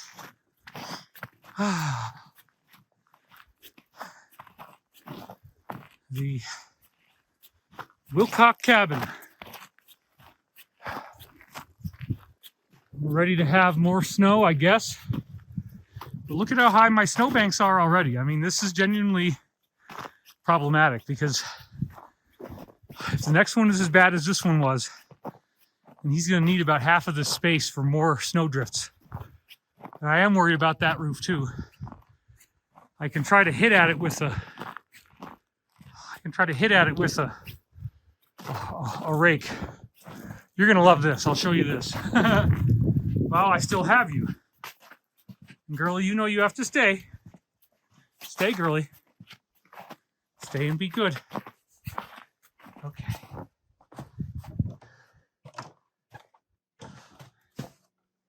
Right here. So this is like one of these do not try this at home things. It's dangerous and stupid. But you kind of want to. You know, because why not be dangerous and stupid sometimes? But No, I know what I'm doing. I'm trained. This mess, I'm going to leave alone because it turns out at the end of the day, I don't really need that much in the way of stairs, but you can at least do this kind of stuff. The ice pick, get your main path cleared out. Boy, it's so wet. It's just horrible. I'm not even gonna worry about that. My fire smells wonderful, by the way. I mean, the smell, you can't get those senses on camera, but I have the most fantastic, perfect burning pine smell that I'm smelling right now. It's unbelievable. Oh boy. Okay. So yeah, this is stupid and dangerous because like I kind of have to do this because look at all the trouble that I'm getting here. I got ice. I've got my ducts, my whatever, they're going to get hurt. So we want to very gingerly, and you see these guys can come down all at once. So you got to be very, very careful how you do this stuff. Okay, not too bad. There's a lot more to do. Oh gosh. I am a little bit scared. Okay, good. Good. Now this is crazy. This is crazy. This one, I don't know. Here we go. You ready? Okay. Good enough. Oh, that was great. The risk that I have is that the whole darn thing can come down off the roof, right? So you got to be, so I'm way behind where it could fall on me. And that's important. Okay. And look at the mess that I got right here. Look at this mess. It's beautiful, but it's terrifying. Okay, so here's what we're going to do. And we hope that nothing big happens. Oh, yeah. That was pretty good. Okay. One more for luck. Oh, boy. Okay. And another one. Oh, man. Dangerous. This is so dangerous. Okay. I'm going to try to step over it. Let's get a look at it.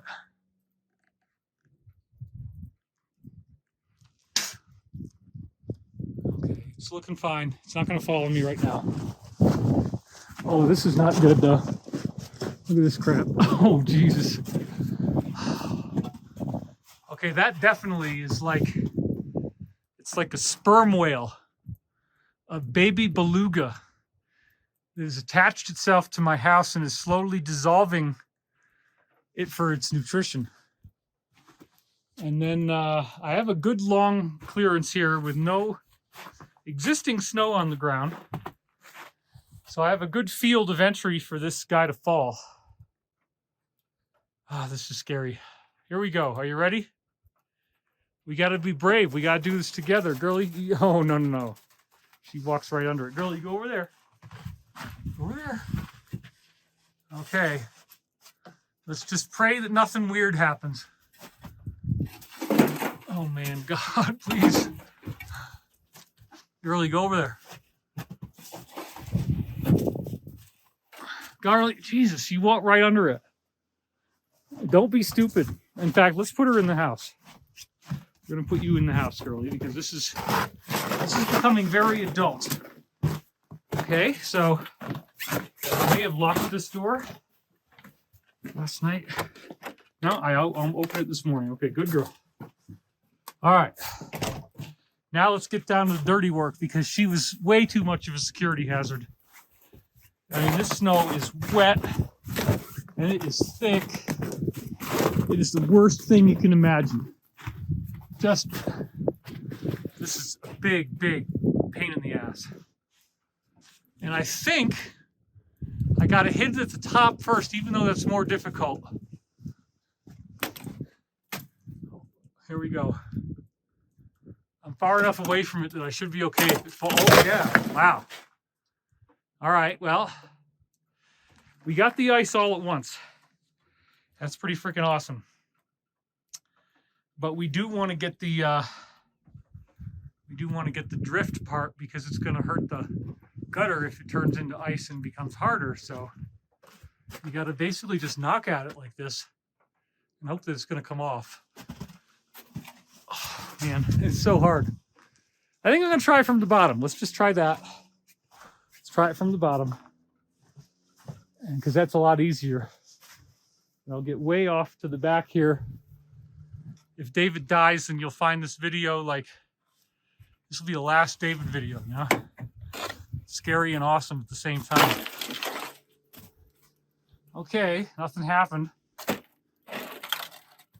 Just gonna, oh yeah, baby, there we go. And I want that one. And I want you. See, this is almost like a pie now. I'm making a pie. Trying not to get hurt. Oh, there we go. That's awesome. This is the one that is very difficult to do while I'm on video and actually holding this thing at the same time.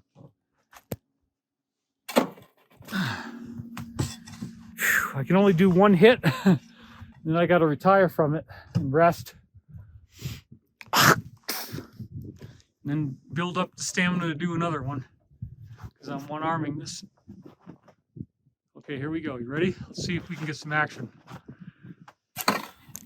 Oh, be gone. Oh, God. And a little bit more. Let's get the last little rascal up there if we can. Oh, okay, baby. And that one up top I can't reach. Now, I did get a lot of melt today. This was much worse just this morning, so that's very encouraging. But I'm very, very concerned about this crap over here because it's the same thing that I was telling you guys about, and it looks even worse and more dangerous. Like, look at that crap. Hold on, I'm getting it up there. The button is absolutely counterintuitive on this gimbal. Absolutely counterintuitive. Okay, this is scary beyond belief. My dish has been affected. So the first thing we're going to do is see if we can loosen this ice. Okay, great. Great. Let's see if that's going to come down without killing me. Excellent. Now, this is where I got to start thinking with both of my brains at the same time. And I think they tell me that I'm going to stand on this here bench because now I'm above the avalanche if it happens.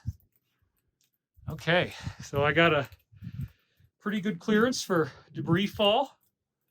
Got a lot of ice in there. And it's very, very much lower than it should be right now. So let's see if we can get the bottom to come off first because that's safer. Here we go. Okay, it worked. There we go. God. This is going to get big any second. It's going to get big, I'm telling you. I'm scared.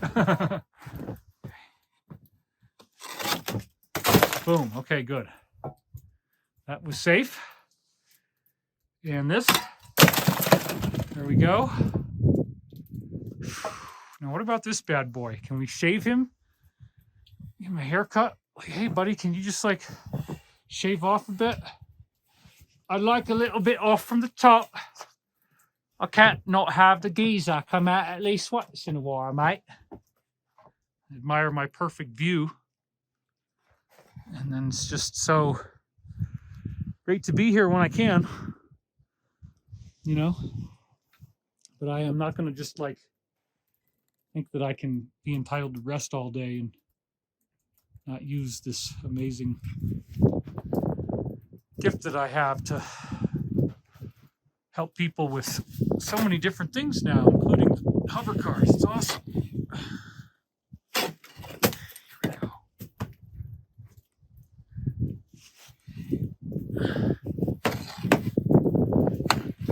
It's not coming off in one big piece, and that means it's got to be frozen to the roof now with that layer of ice that you can see up there. So I don't think there's a whole lot of risk of these moving, but you never know. I mean, you absolutely cannot tell what it's going to do.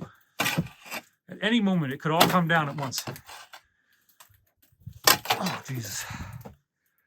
This is very hard, this ice. There we go, baby. You don't want it collecting in your gutters if you can avoid it. Let's see if we can hack at some of this stuff. Oh, man. So if you guys were wondering, like, oh, yeah, you know, David says it's difficult dealing with snow, whatever. No. This is a pain in the butt. But if you want to have a safe house, you got to do this stuff. Oh, man. All right, I'm tired of that. I think I'm going to try to hit this without being on the bench now. Maybe I can hit it from the back side here. Whoa, that is so slippery. Holy, I almost fell. So this is another strategy. You hook into the ice from the underneath, and you pray that you don't get caught in an avalanche. It's not working. At least get that piece off. All right, now I got, last but not least, is this crazy nightmare. And already it's all over the place here. But it's gone down. I mean, it was significantly higher earlier today, so that's very encouraging. Let's try for the crazy back support push here. We're going to go back at it from the back, which is the worst possible result, but it'll be the most visually dramatic if it works. There we go.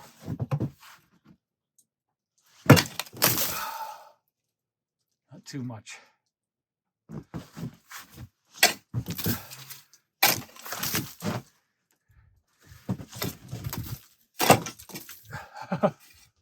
Be careful you don't cut the house apart.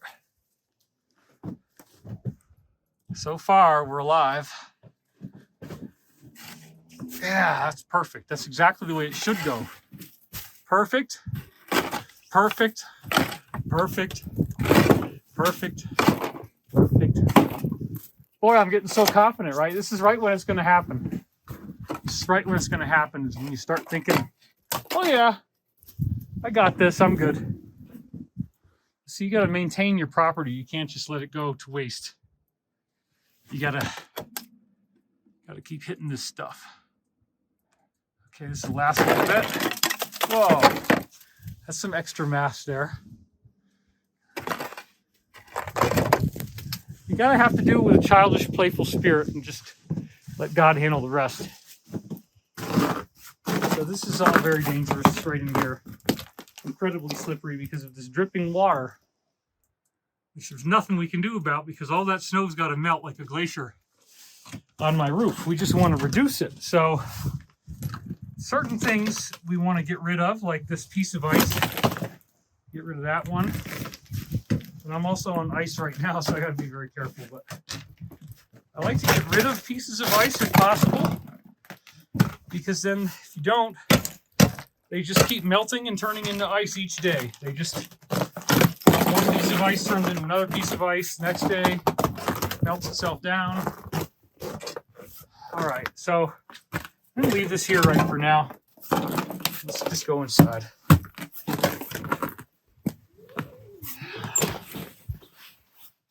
All right. Fireplace I've been running, but I don't have anything in it. And there you go. It's this big mess outside my windows. But at least I'm getting it under control. Let's see what we're doing in here.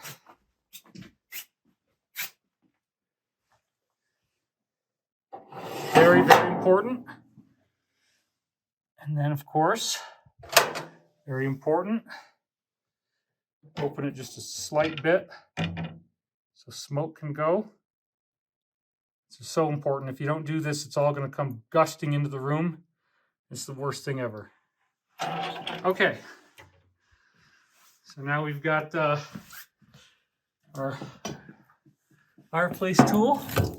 Wow, this piece of wood that I put in here never actually burned. I got to reposition everything. It smells so delicious. It's just crazy how good this is. Oh, golly. get the hot part under the part you want to burn, and that's what creates new fire. So we get these coals, those coals right where they need to go. It's tricky, huh? But I want to get it under there. That's going to make this log burn even better. Okay.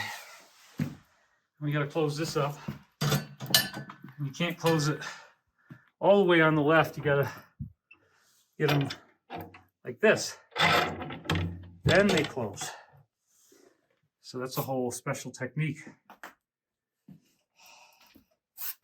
In case somebody asks online about this stuff, it's just that we need something on the window to stop birds from impaling themselves on it and thinking that it's a place they can fly through. So this is a very compassionate sacrifice of my enjoyment of my view in the interest of the birds, and it has probably saved a whole bunch of them.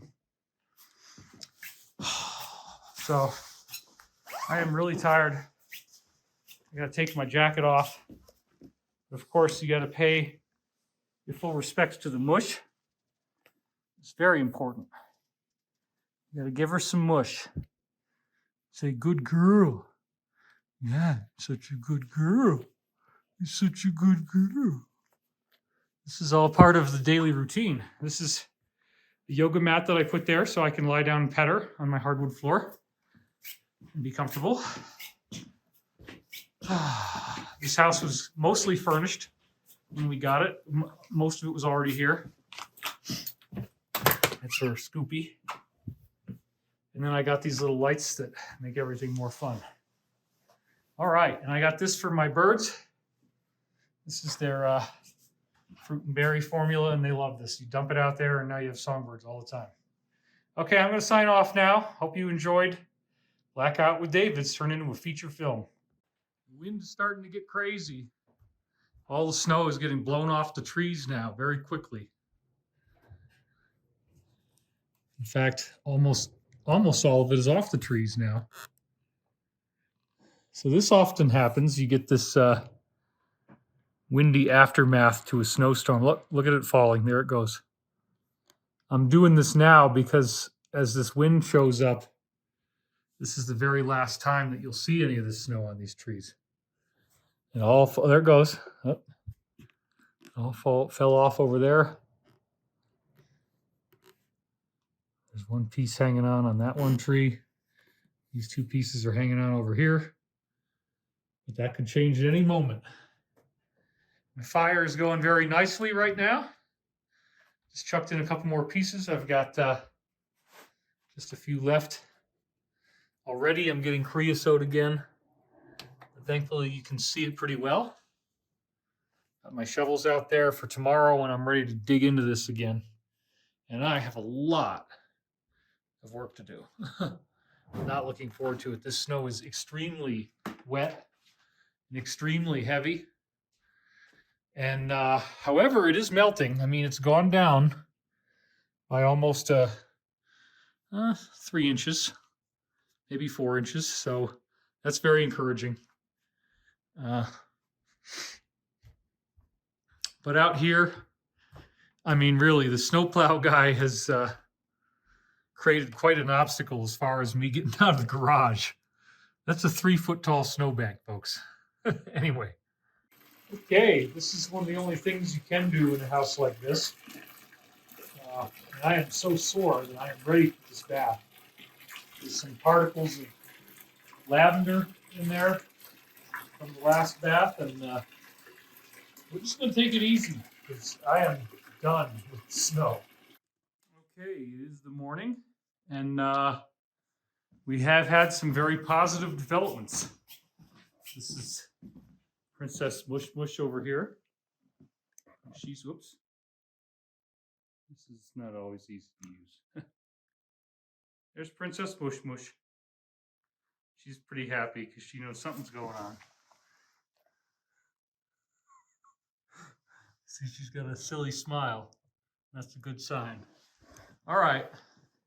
So I got a few problems that I'm going to be dealing with today. First one is that I want to do my morning fire ceremony. I've swept the area around the fireplace now. My ash can is almost full. I'm gonna have to dump that out very soon, but that's fine. That benefits the soil actually. And there's probably gonna have to be a pretty good ash cleaning in here, but alas, I have no wood. So I do have this bark, which is gonna work incredibly well as kindling. But we need to get more wood. And so the good part is, let's see here. The good part is that I didn't even turn on all the LEDs yet. The wind has eroded the snow. So this whole snow area has now gone down in size by a pretty good amount. And I'm very happy about that. We've lost a lot of snow mass. I didn't have to shovel it. This is very icy what I'm walking on right here, though. It's, anyway, this happens now every morning. You see the sun rising over there, and it hasn't quite gotten here yet, but it will very soon. But look, I mean, all this stuff. Let's go back over to the porch here. All this stuff has come way, way, way down from wind erosion, and the wind has been blowing like crazy. So I'm very excited about this. This is an incredibly good sign that I'm going to get the snow to go away faster than I thought, because there were heaps of snow here, and the wind has just blown them off into somewhere else, and it's also looks like it's been melting during the night. So the roof is still has some of these glaciers on them, and that's frankly troubling, but it's gonna fall. But I mean, it's all melting, and this is an incredible development. So I'm very excited about that. And I'll be excited when the sun comes up to the point that it gets here, because it becomes a lot more beautiful at that point.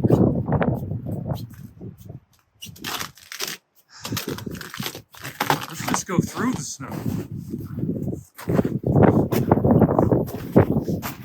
That's actually safer at this point. I do have a path on this staircase. Oh! Of course, if I wanted to get the wood situated, then I have to get the strap for it. Oh, let me show you this while we're here. I did come over here and shovel out my my garage. It wasn't quite as bad as I thought, but you can see here like how big the snowbank is. I mean, it's massive, and it goes. And we had to chop in all this stuff, and so this was quite a project. It's a very, very significant amount of labor. And then, the guy left me all this stuff, so I've just decided to kind of let his tire tracks be there. And whoops.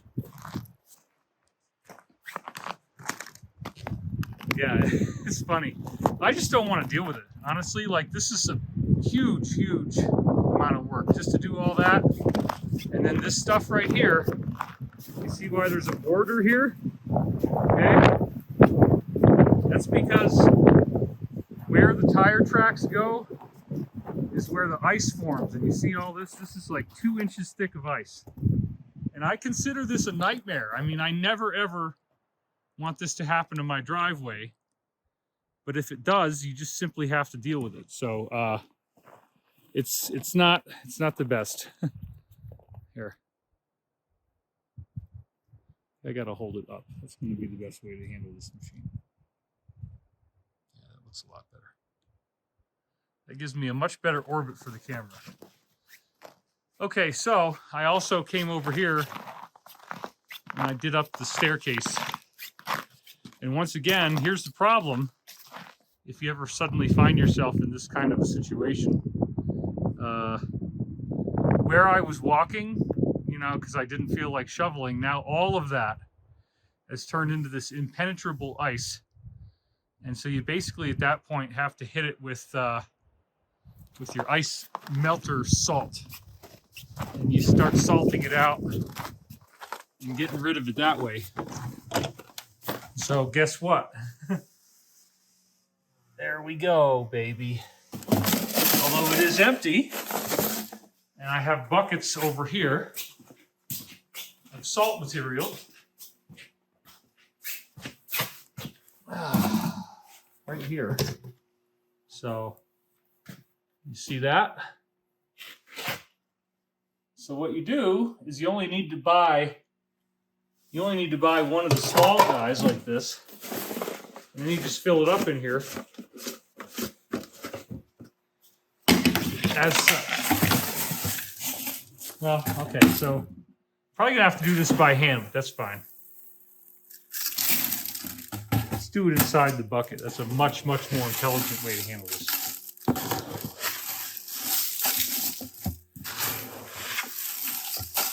It is making a big mess, but we have a great vacuum cleaner in here. So we don't have to do this all day. It's a big mess.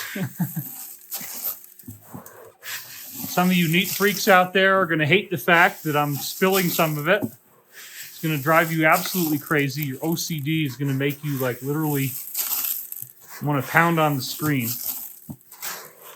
But actually, this is a much faster way to do it, and the vacuum cleaner is going to take about, I don't know, 10 seconds. So, nah, don't worry about it. Let it ride. It's easy to fix. In fact, since you're so, since I can see you're freaking out about this, let's just do it, okay? Here we go. This is our vacuum cleaner.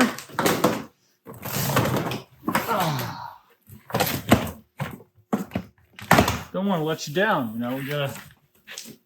I know you're got all these personality disorders, and you're gonna blow them out on the frickin' comment section if I don't actually vacuum for you. So I'm gonna make sure that I get this all done. Now, somewhere in here, all right, I got my chainsaw. Is this ever gonna move?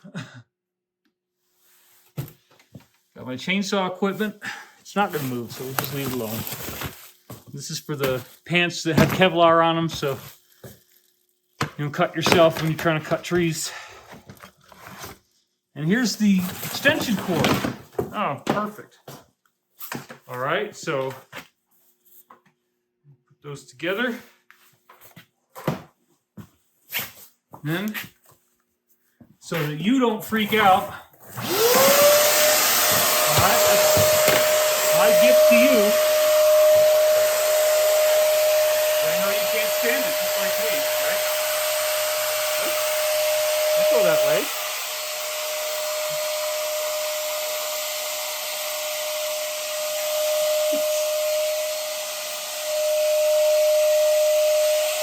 All right, we're vacuum cleaner.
up. We're going to come back to this later. I'm just going to have to accept that I will clean it later. So don't freak out, okay? You're gonna be okay. I will put the lid back on. That'll make you feel better, I think. All right, good enough. I'm trying to, bolster your self-esteem, your good health. And by the way, where are we? Get this to work.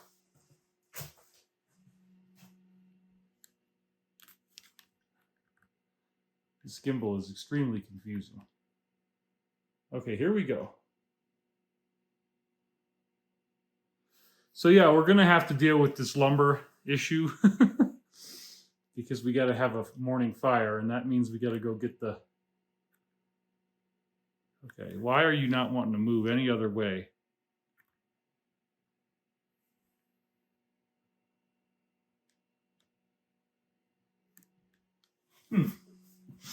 It's very much enchanted with looking down right now. So we're just going to let it do what it wants.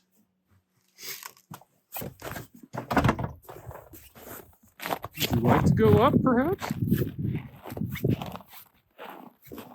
That's the wrong ups. It doesn't like what I'm asking it to do at any point right now.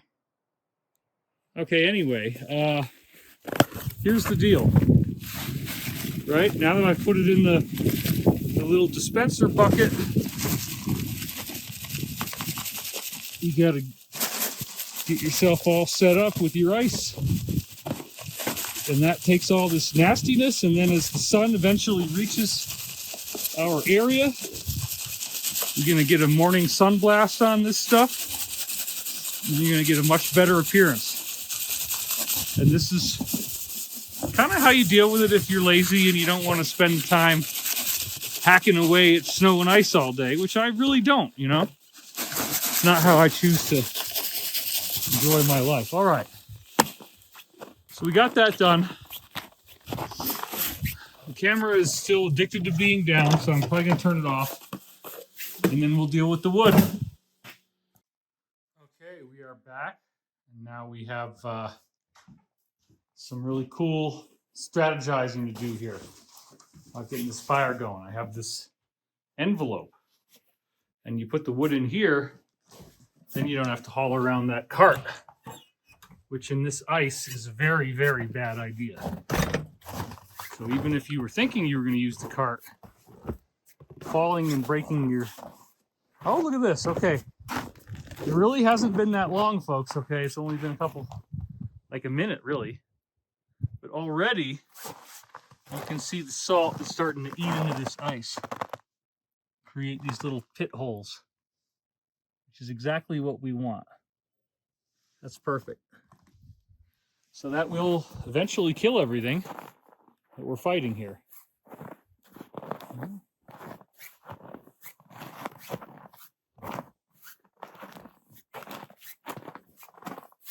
Okay. So here we go again.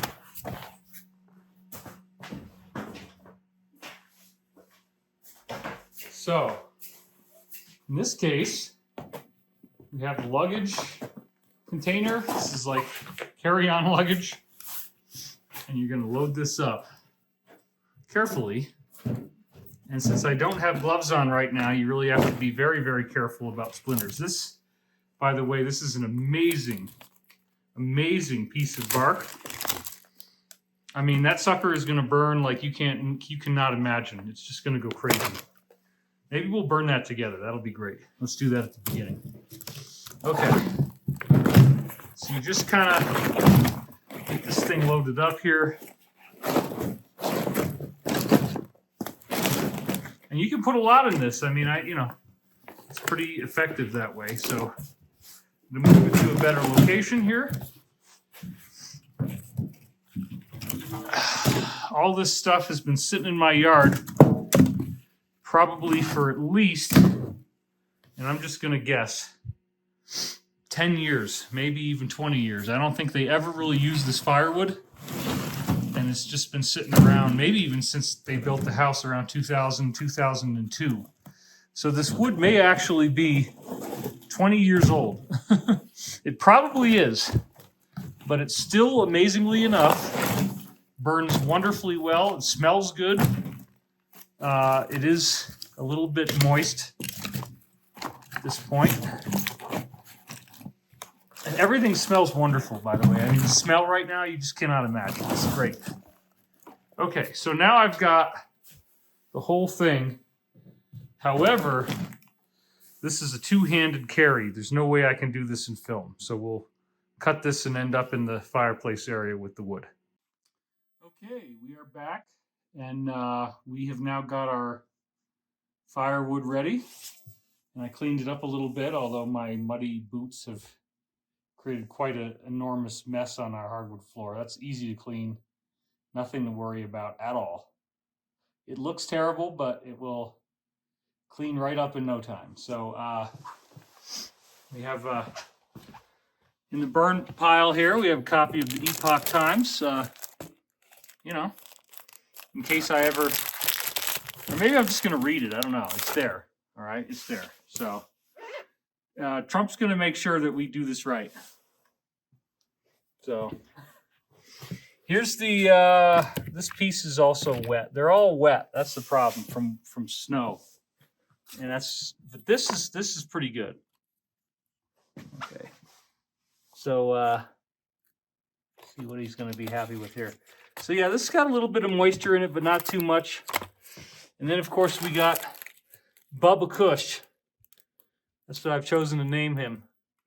And he is just going to light up like you can't imagine. So we're going to put him in there. And we got to make a spectacle out of Bubba for everybody. So Bubba's going to go there. And then we'll put some additional bark underneath him to bolster the effect. And then Bubba's going to dry everybody out for us. So once we got him going, we're going to pack other stuff around him. We want it to be up on its edge like this. And you see that there's still some smoldering embers in here. So I could probably even blow on it, but you don't want to do that because then it's going to get ash everywhere. And that's horrible.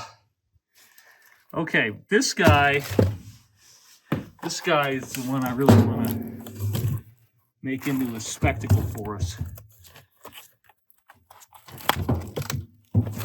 This is going to be incredible. Burning this piece is going to be incredible. You got to do it right, though. It's got to be kind of on its side. Yeah, we wedge it right in like that. That's perfect. We got Bubba, that little dude. And then, last but not least, we'll put this here. And then behind Bubba, I'll take some brown paper bag.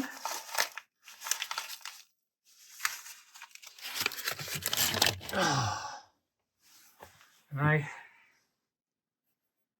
what else can we do? We definitely don't want to burn President Donald Trump. I don't think that shouldn't be in the burning pile. It's America's revival. I mean, come on. So let's take just a random paper bag. That's what they're here for. Roll it up a little bit like this. And then let's stick that sucker right in there. And that's going to make Bubba light up from the front and the back. As it curls around to the back, it will. I think it will. Ooh, this is looking pretty juicy. What do you think? Do I add anything else? I think this is probably going to work. If I just torch up that brown paper bag over here and then over here. Maybe I want to let's beef up the backside of Bubba just a little bit more. You don't need the whole thing. Just gonna use that.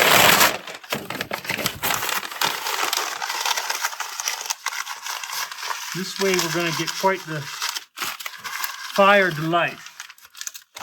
Okay, here we go. There, now that is just crazy. Okay, look at Look at the potential that resides in what's going to happen when you light that on fire. You got that crazy, crazy big piece of bark back there. Bubba, as we called him. You got a few pieces of wood now. All right.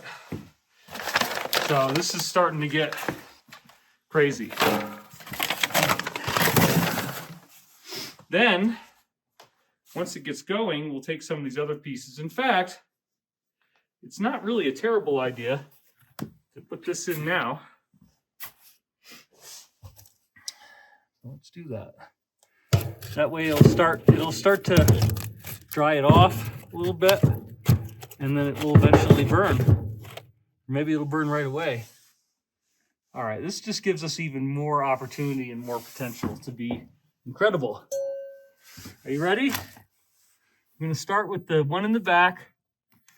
We're going to do it at the bottom, starting right here. Oh, yeah. And we hit this one on the bottom. Until there's just no other way. Oh, we got smoke. Look at this. Time to close the door up.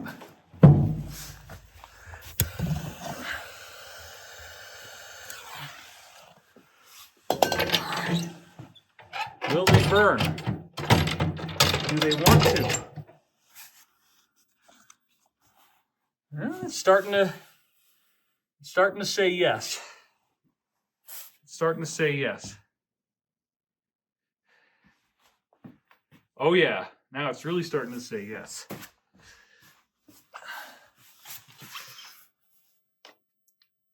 Oh, look, I was so stupid I didn't open the thing. That's why it's not doing any good. Okay, now that the smoke can get out, now it's really going to go. Because you see this curling smoke on the door? You really don't want that. Because that's where you get creosote and this shit that comes on the door that you can never get off. So that's kind of bad. So we're going to open it up a little bit.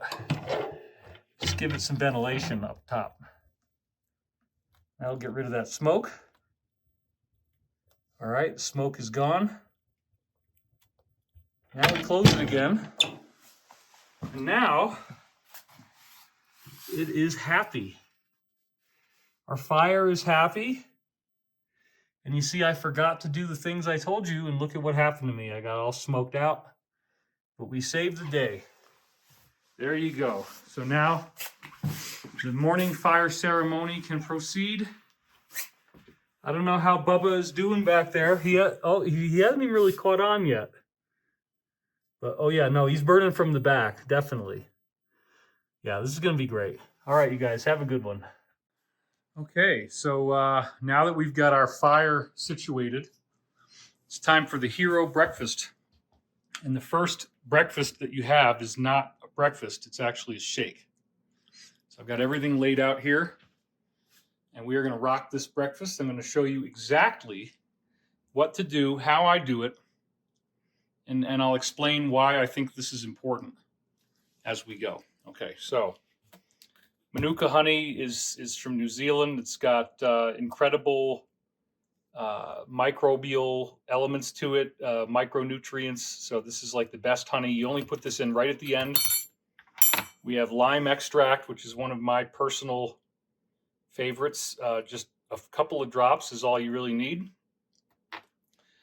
You know, this is what they have at the local store. It's just a base. It could be coconut milk. It could be anything that you like. It could be almond milk. It could be whatever flavor or company you prefer.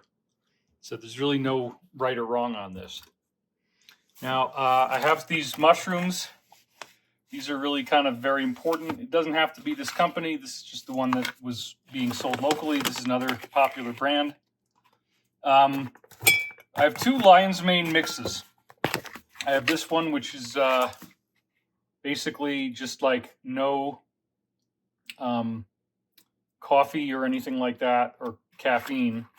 But then this one, the cacao mix, does have caffeine in it. So I actually kind of prefer this. Just gives you a little more boost in the morning. We're not going to use this one. We'll save this one for when we run out of the cacao mix. So I like to put the powders in pretty much right at the beginning. I think that it makes it work better. But then over here we have your coconut smoothie mix. This is just like a pureed coconut. You could get it in a number of different ways, but having one of these is very important. The blackberries are a very controversial step. This is essentially going to throw off the whole flavor of everything, so you got to be really wary of this. So you'll notice I haven't opened it. I just brought it out for a demonstration. Dragon fruit is an absolute yes. Cherries basically add sweetness, kind of a neutral flavor, not that great, but you know, it adds.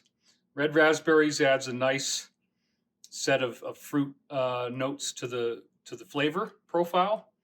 Blueberries, again, it's gonna blue it up. It's gonna change the flavor. It's a controversial move, especially if you're gonna use mango. If you're trying to get like a tropical smoothie, the blueberry might be too much. So we're gonna see if we can avoid them. The cherries, the dragon fruit, the red raspberry, the mango, no blackberry, yes to this. And then we have this, which is just a local brand. And I saved these jars. And they're just now starting to put the jars on. See, I have a bunch of them here. They're just now starting to put the labels on the jar, which kind of is sad because these are amazing for preppers. I have so many of them. I mean, like, check this out. Everything here is Kalina jars, right? And then also we have a whole drawer of them in here. So they're just very handy because there's lots of different things that can go wrong when you're in need of a prepping situation. This is one of the skins off of one of our jets that we printed. And I'm supposed to be getting a new plate, so I'm very excited about that. Okay, we're gonna do this. So, first thing you gotta do is get the blender out. So we'll move all this stuff.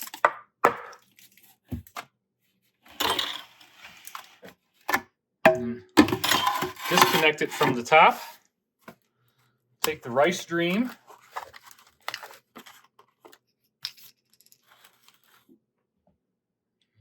Pour that in. You only really need to get it above the blades. Maybe a little bit more. That's pretty good right there. And I'm going to make enough for like 4 or 5 days. Maybe just a hair more. Then, next step usually is you put the fats in. So we have our Kalina here. So we're going to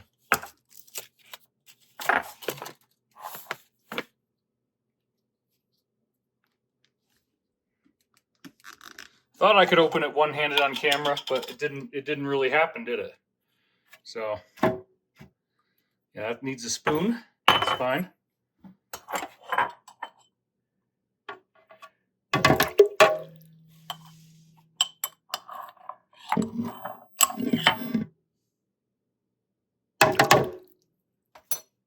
How will it go?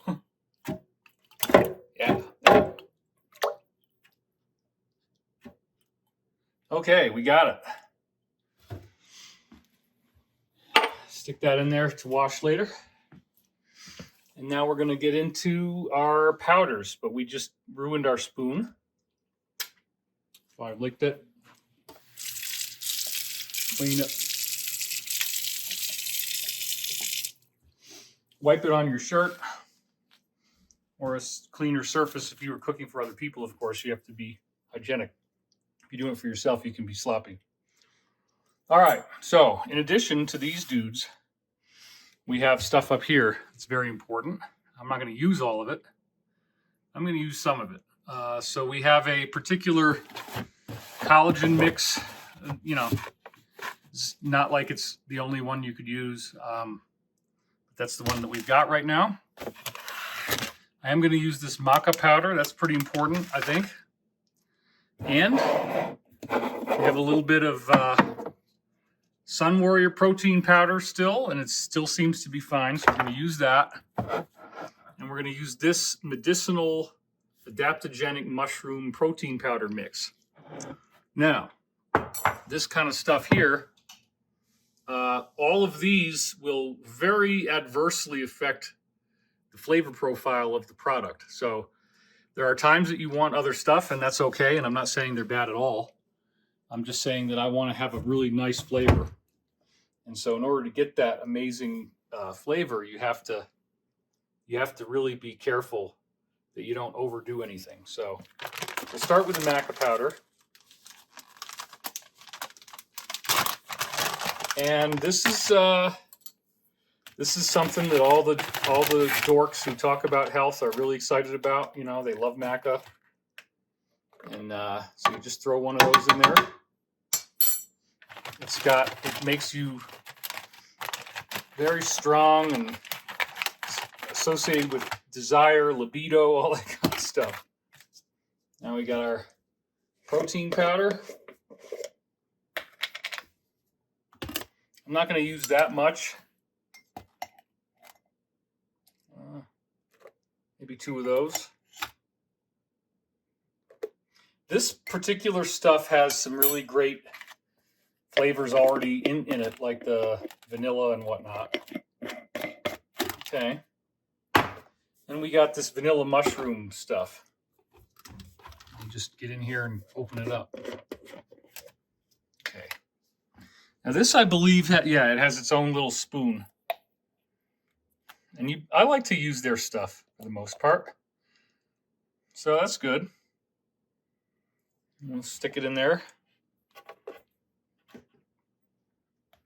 Okay, so we're done with vanilla mushroom powder. You can throw that back up in there. All right. Maca powder can go back up in there. We'll do the collagen, man. It's so controversial for me because it ruins the flavor almost immediately, and especially by the next day. When you put collagen in your stuff, it just tastes janky. I'm sorry because I know people love it, but like, I'll do it. But what you got to do is you got to stir your drink every time. So if you keep glasses in the refrigerator for a few days, like I do, then you got to stir it up because the collagen just basically blows your flavor right out the window. It's horrible. But it's one of those things that is associated supposedly with anti-aging and wrinkle reduction, blah, blah, blah, blah, blah. It's great. It's amazing. So I don't want to do a whole scoop of this because of the flavor issue, but I want to get some of it in there. So we'll do like that much. That's fine. All right. Let's get that closed.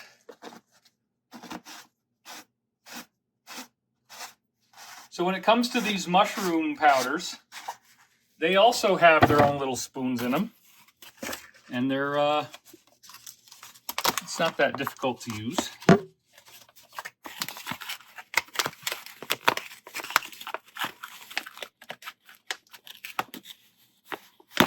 So here it is. It's wooden. See if we can get it in focus. It's just a little wooden guy. And you only really need to grab one mound. And that is sufficient. It smells good. Now, if you use too much of these mushrooms, your drink will taste terrible.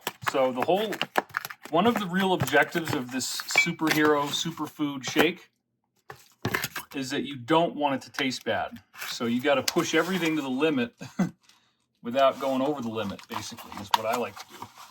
How much mushroom can I put in before it tastes way too medicinal?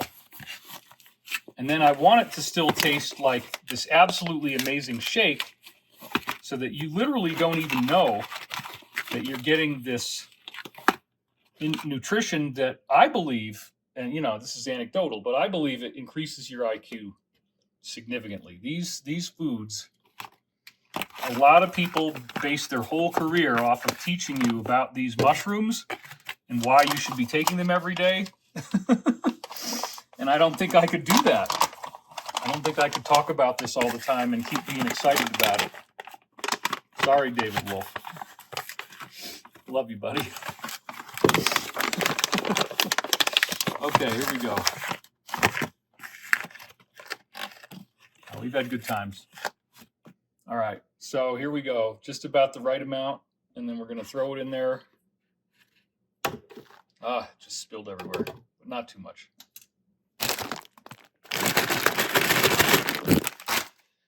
Okay, I think we're basically done on powders, which is incredible. And that means that we're getting closer and closer to our goal. So now this is one of the stunts that I like to pull, which is why not? Ooh, where did you come from? He's orphaned. He's orphaned. Okay, I think you belong in here. That's something we don't want to do because the other brand has wooden spoons. So definitely it's not them.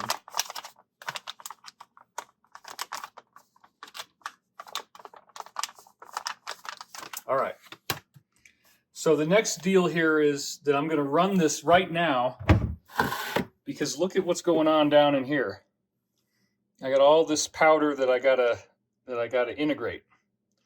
And actually, it's better, I think, to stir it with a spoon when it's not even on the blender. There's no risk of it rotating or turning at all. Get in there and spin it up. It's because what's going to happen is this stuff sticks to the side.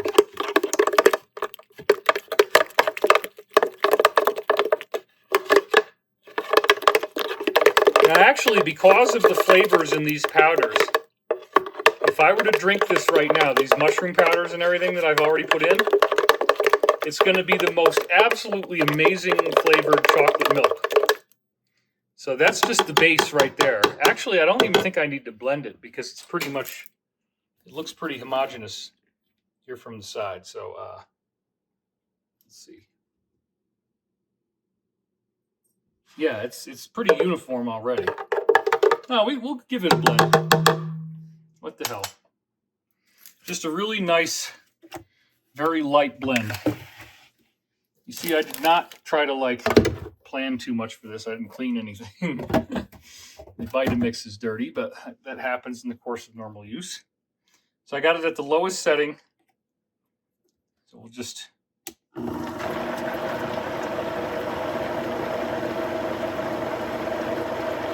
So this is going to be great because by doing it this way, you're not going to get any powdery flavors or grains or anything, right? There's no grains in your drink. It's not sandy because you blended it all up. So I cranked it all the way up now to the top. All right, so that's all you need to do there. Now comes the fun part, which is the fruit that we're going to put in. So I think first we're going to do our fats. I want to use maybe about half of this. I don't need the whole thing. It doesn't, there we go. All right.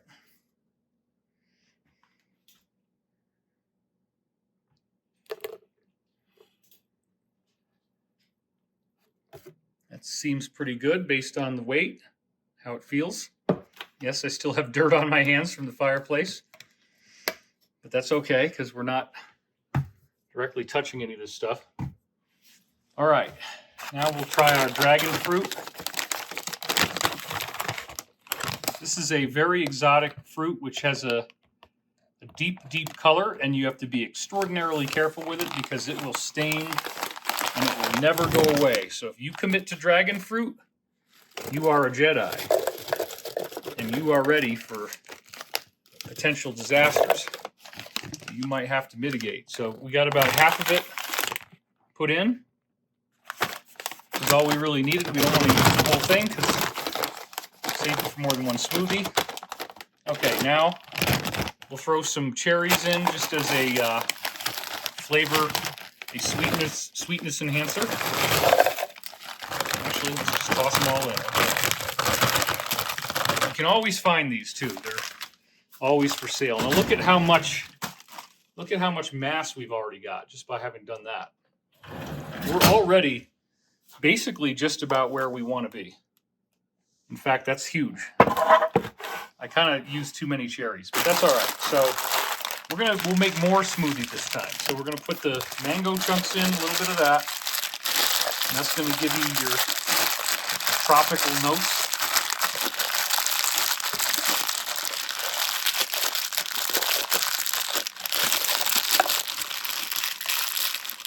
And now that we're increasing in size, we're going to also add a little more liquid, because otherwise it's going to turn into ice cream if you could even push it with a tamper thing and get it to work that way, which is sometimes not going to work.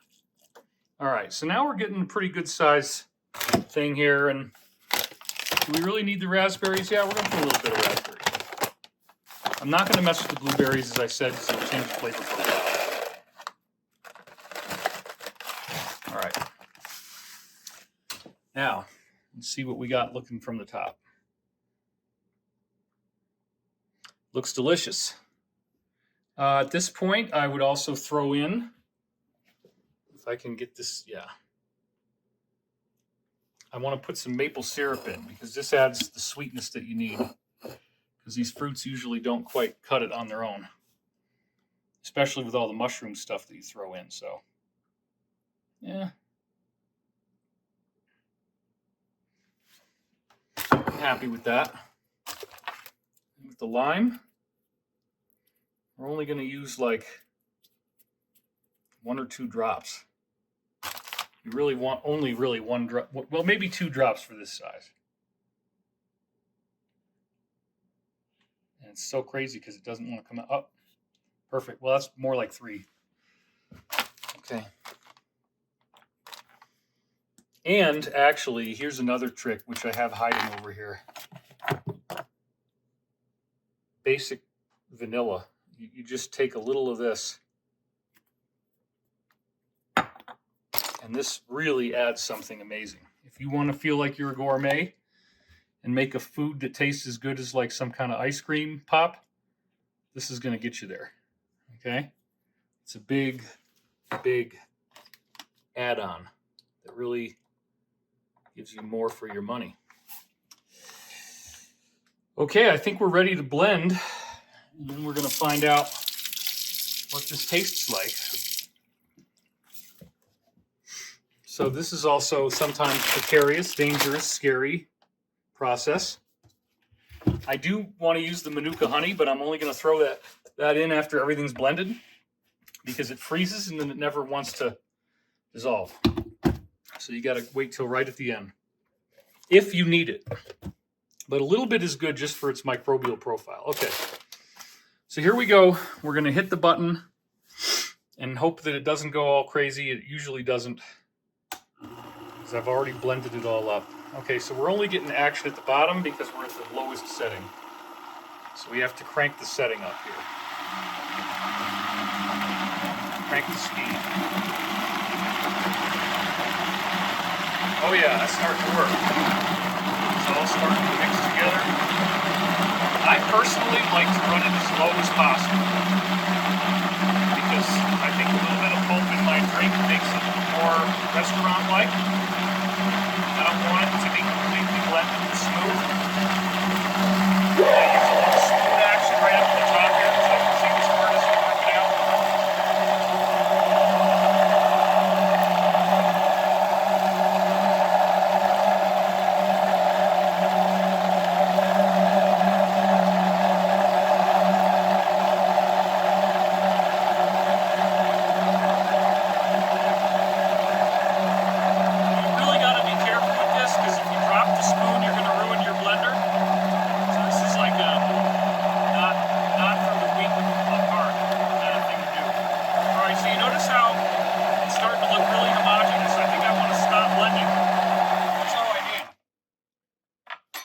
I just tasted it. It is so good. All right, so let's find a suitable glass. This is sometimes all I have in the morning is that much, but usually you do more.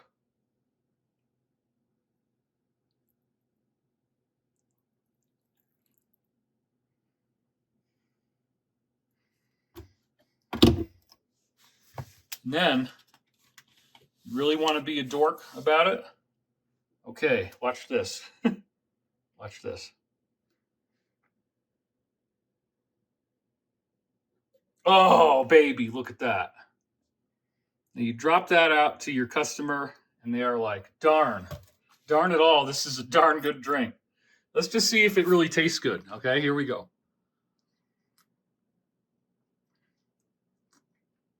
Oh my God. It is so perfect. Nothing else needs to be done. We don't need the Manuka honey. I guess we're going to hold off on that because I do eat it some other times and I don't want it sweeter than that. So yeah, this is incredible. You just saw how to make this drink that, based on a lot of my friends and people who I am talking to, if you eat this food, you're going to, superfoods as they're called, you're going to have incredible benefits.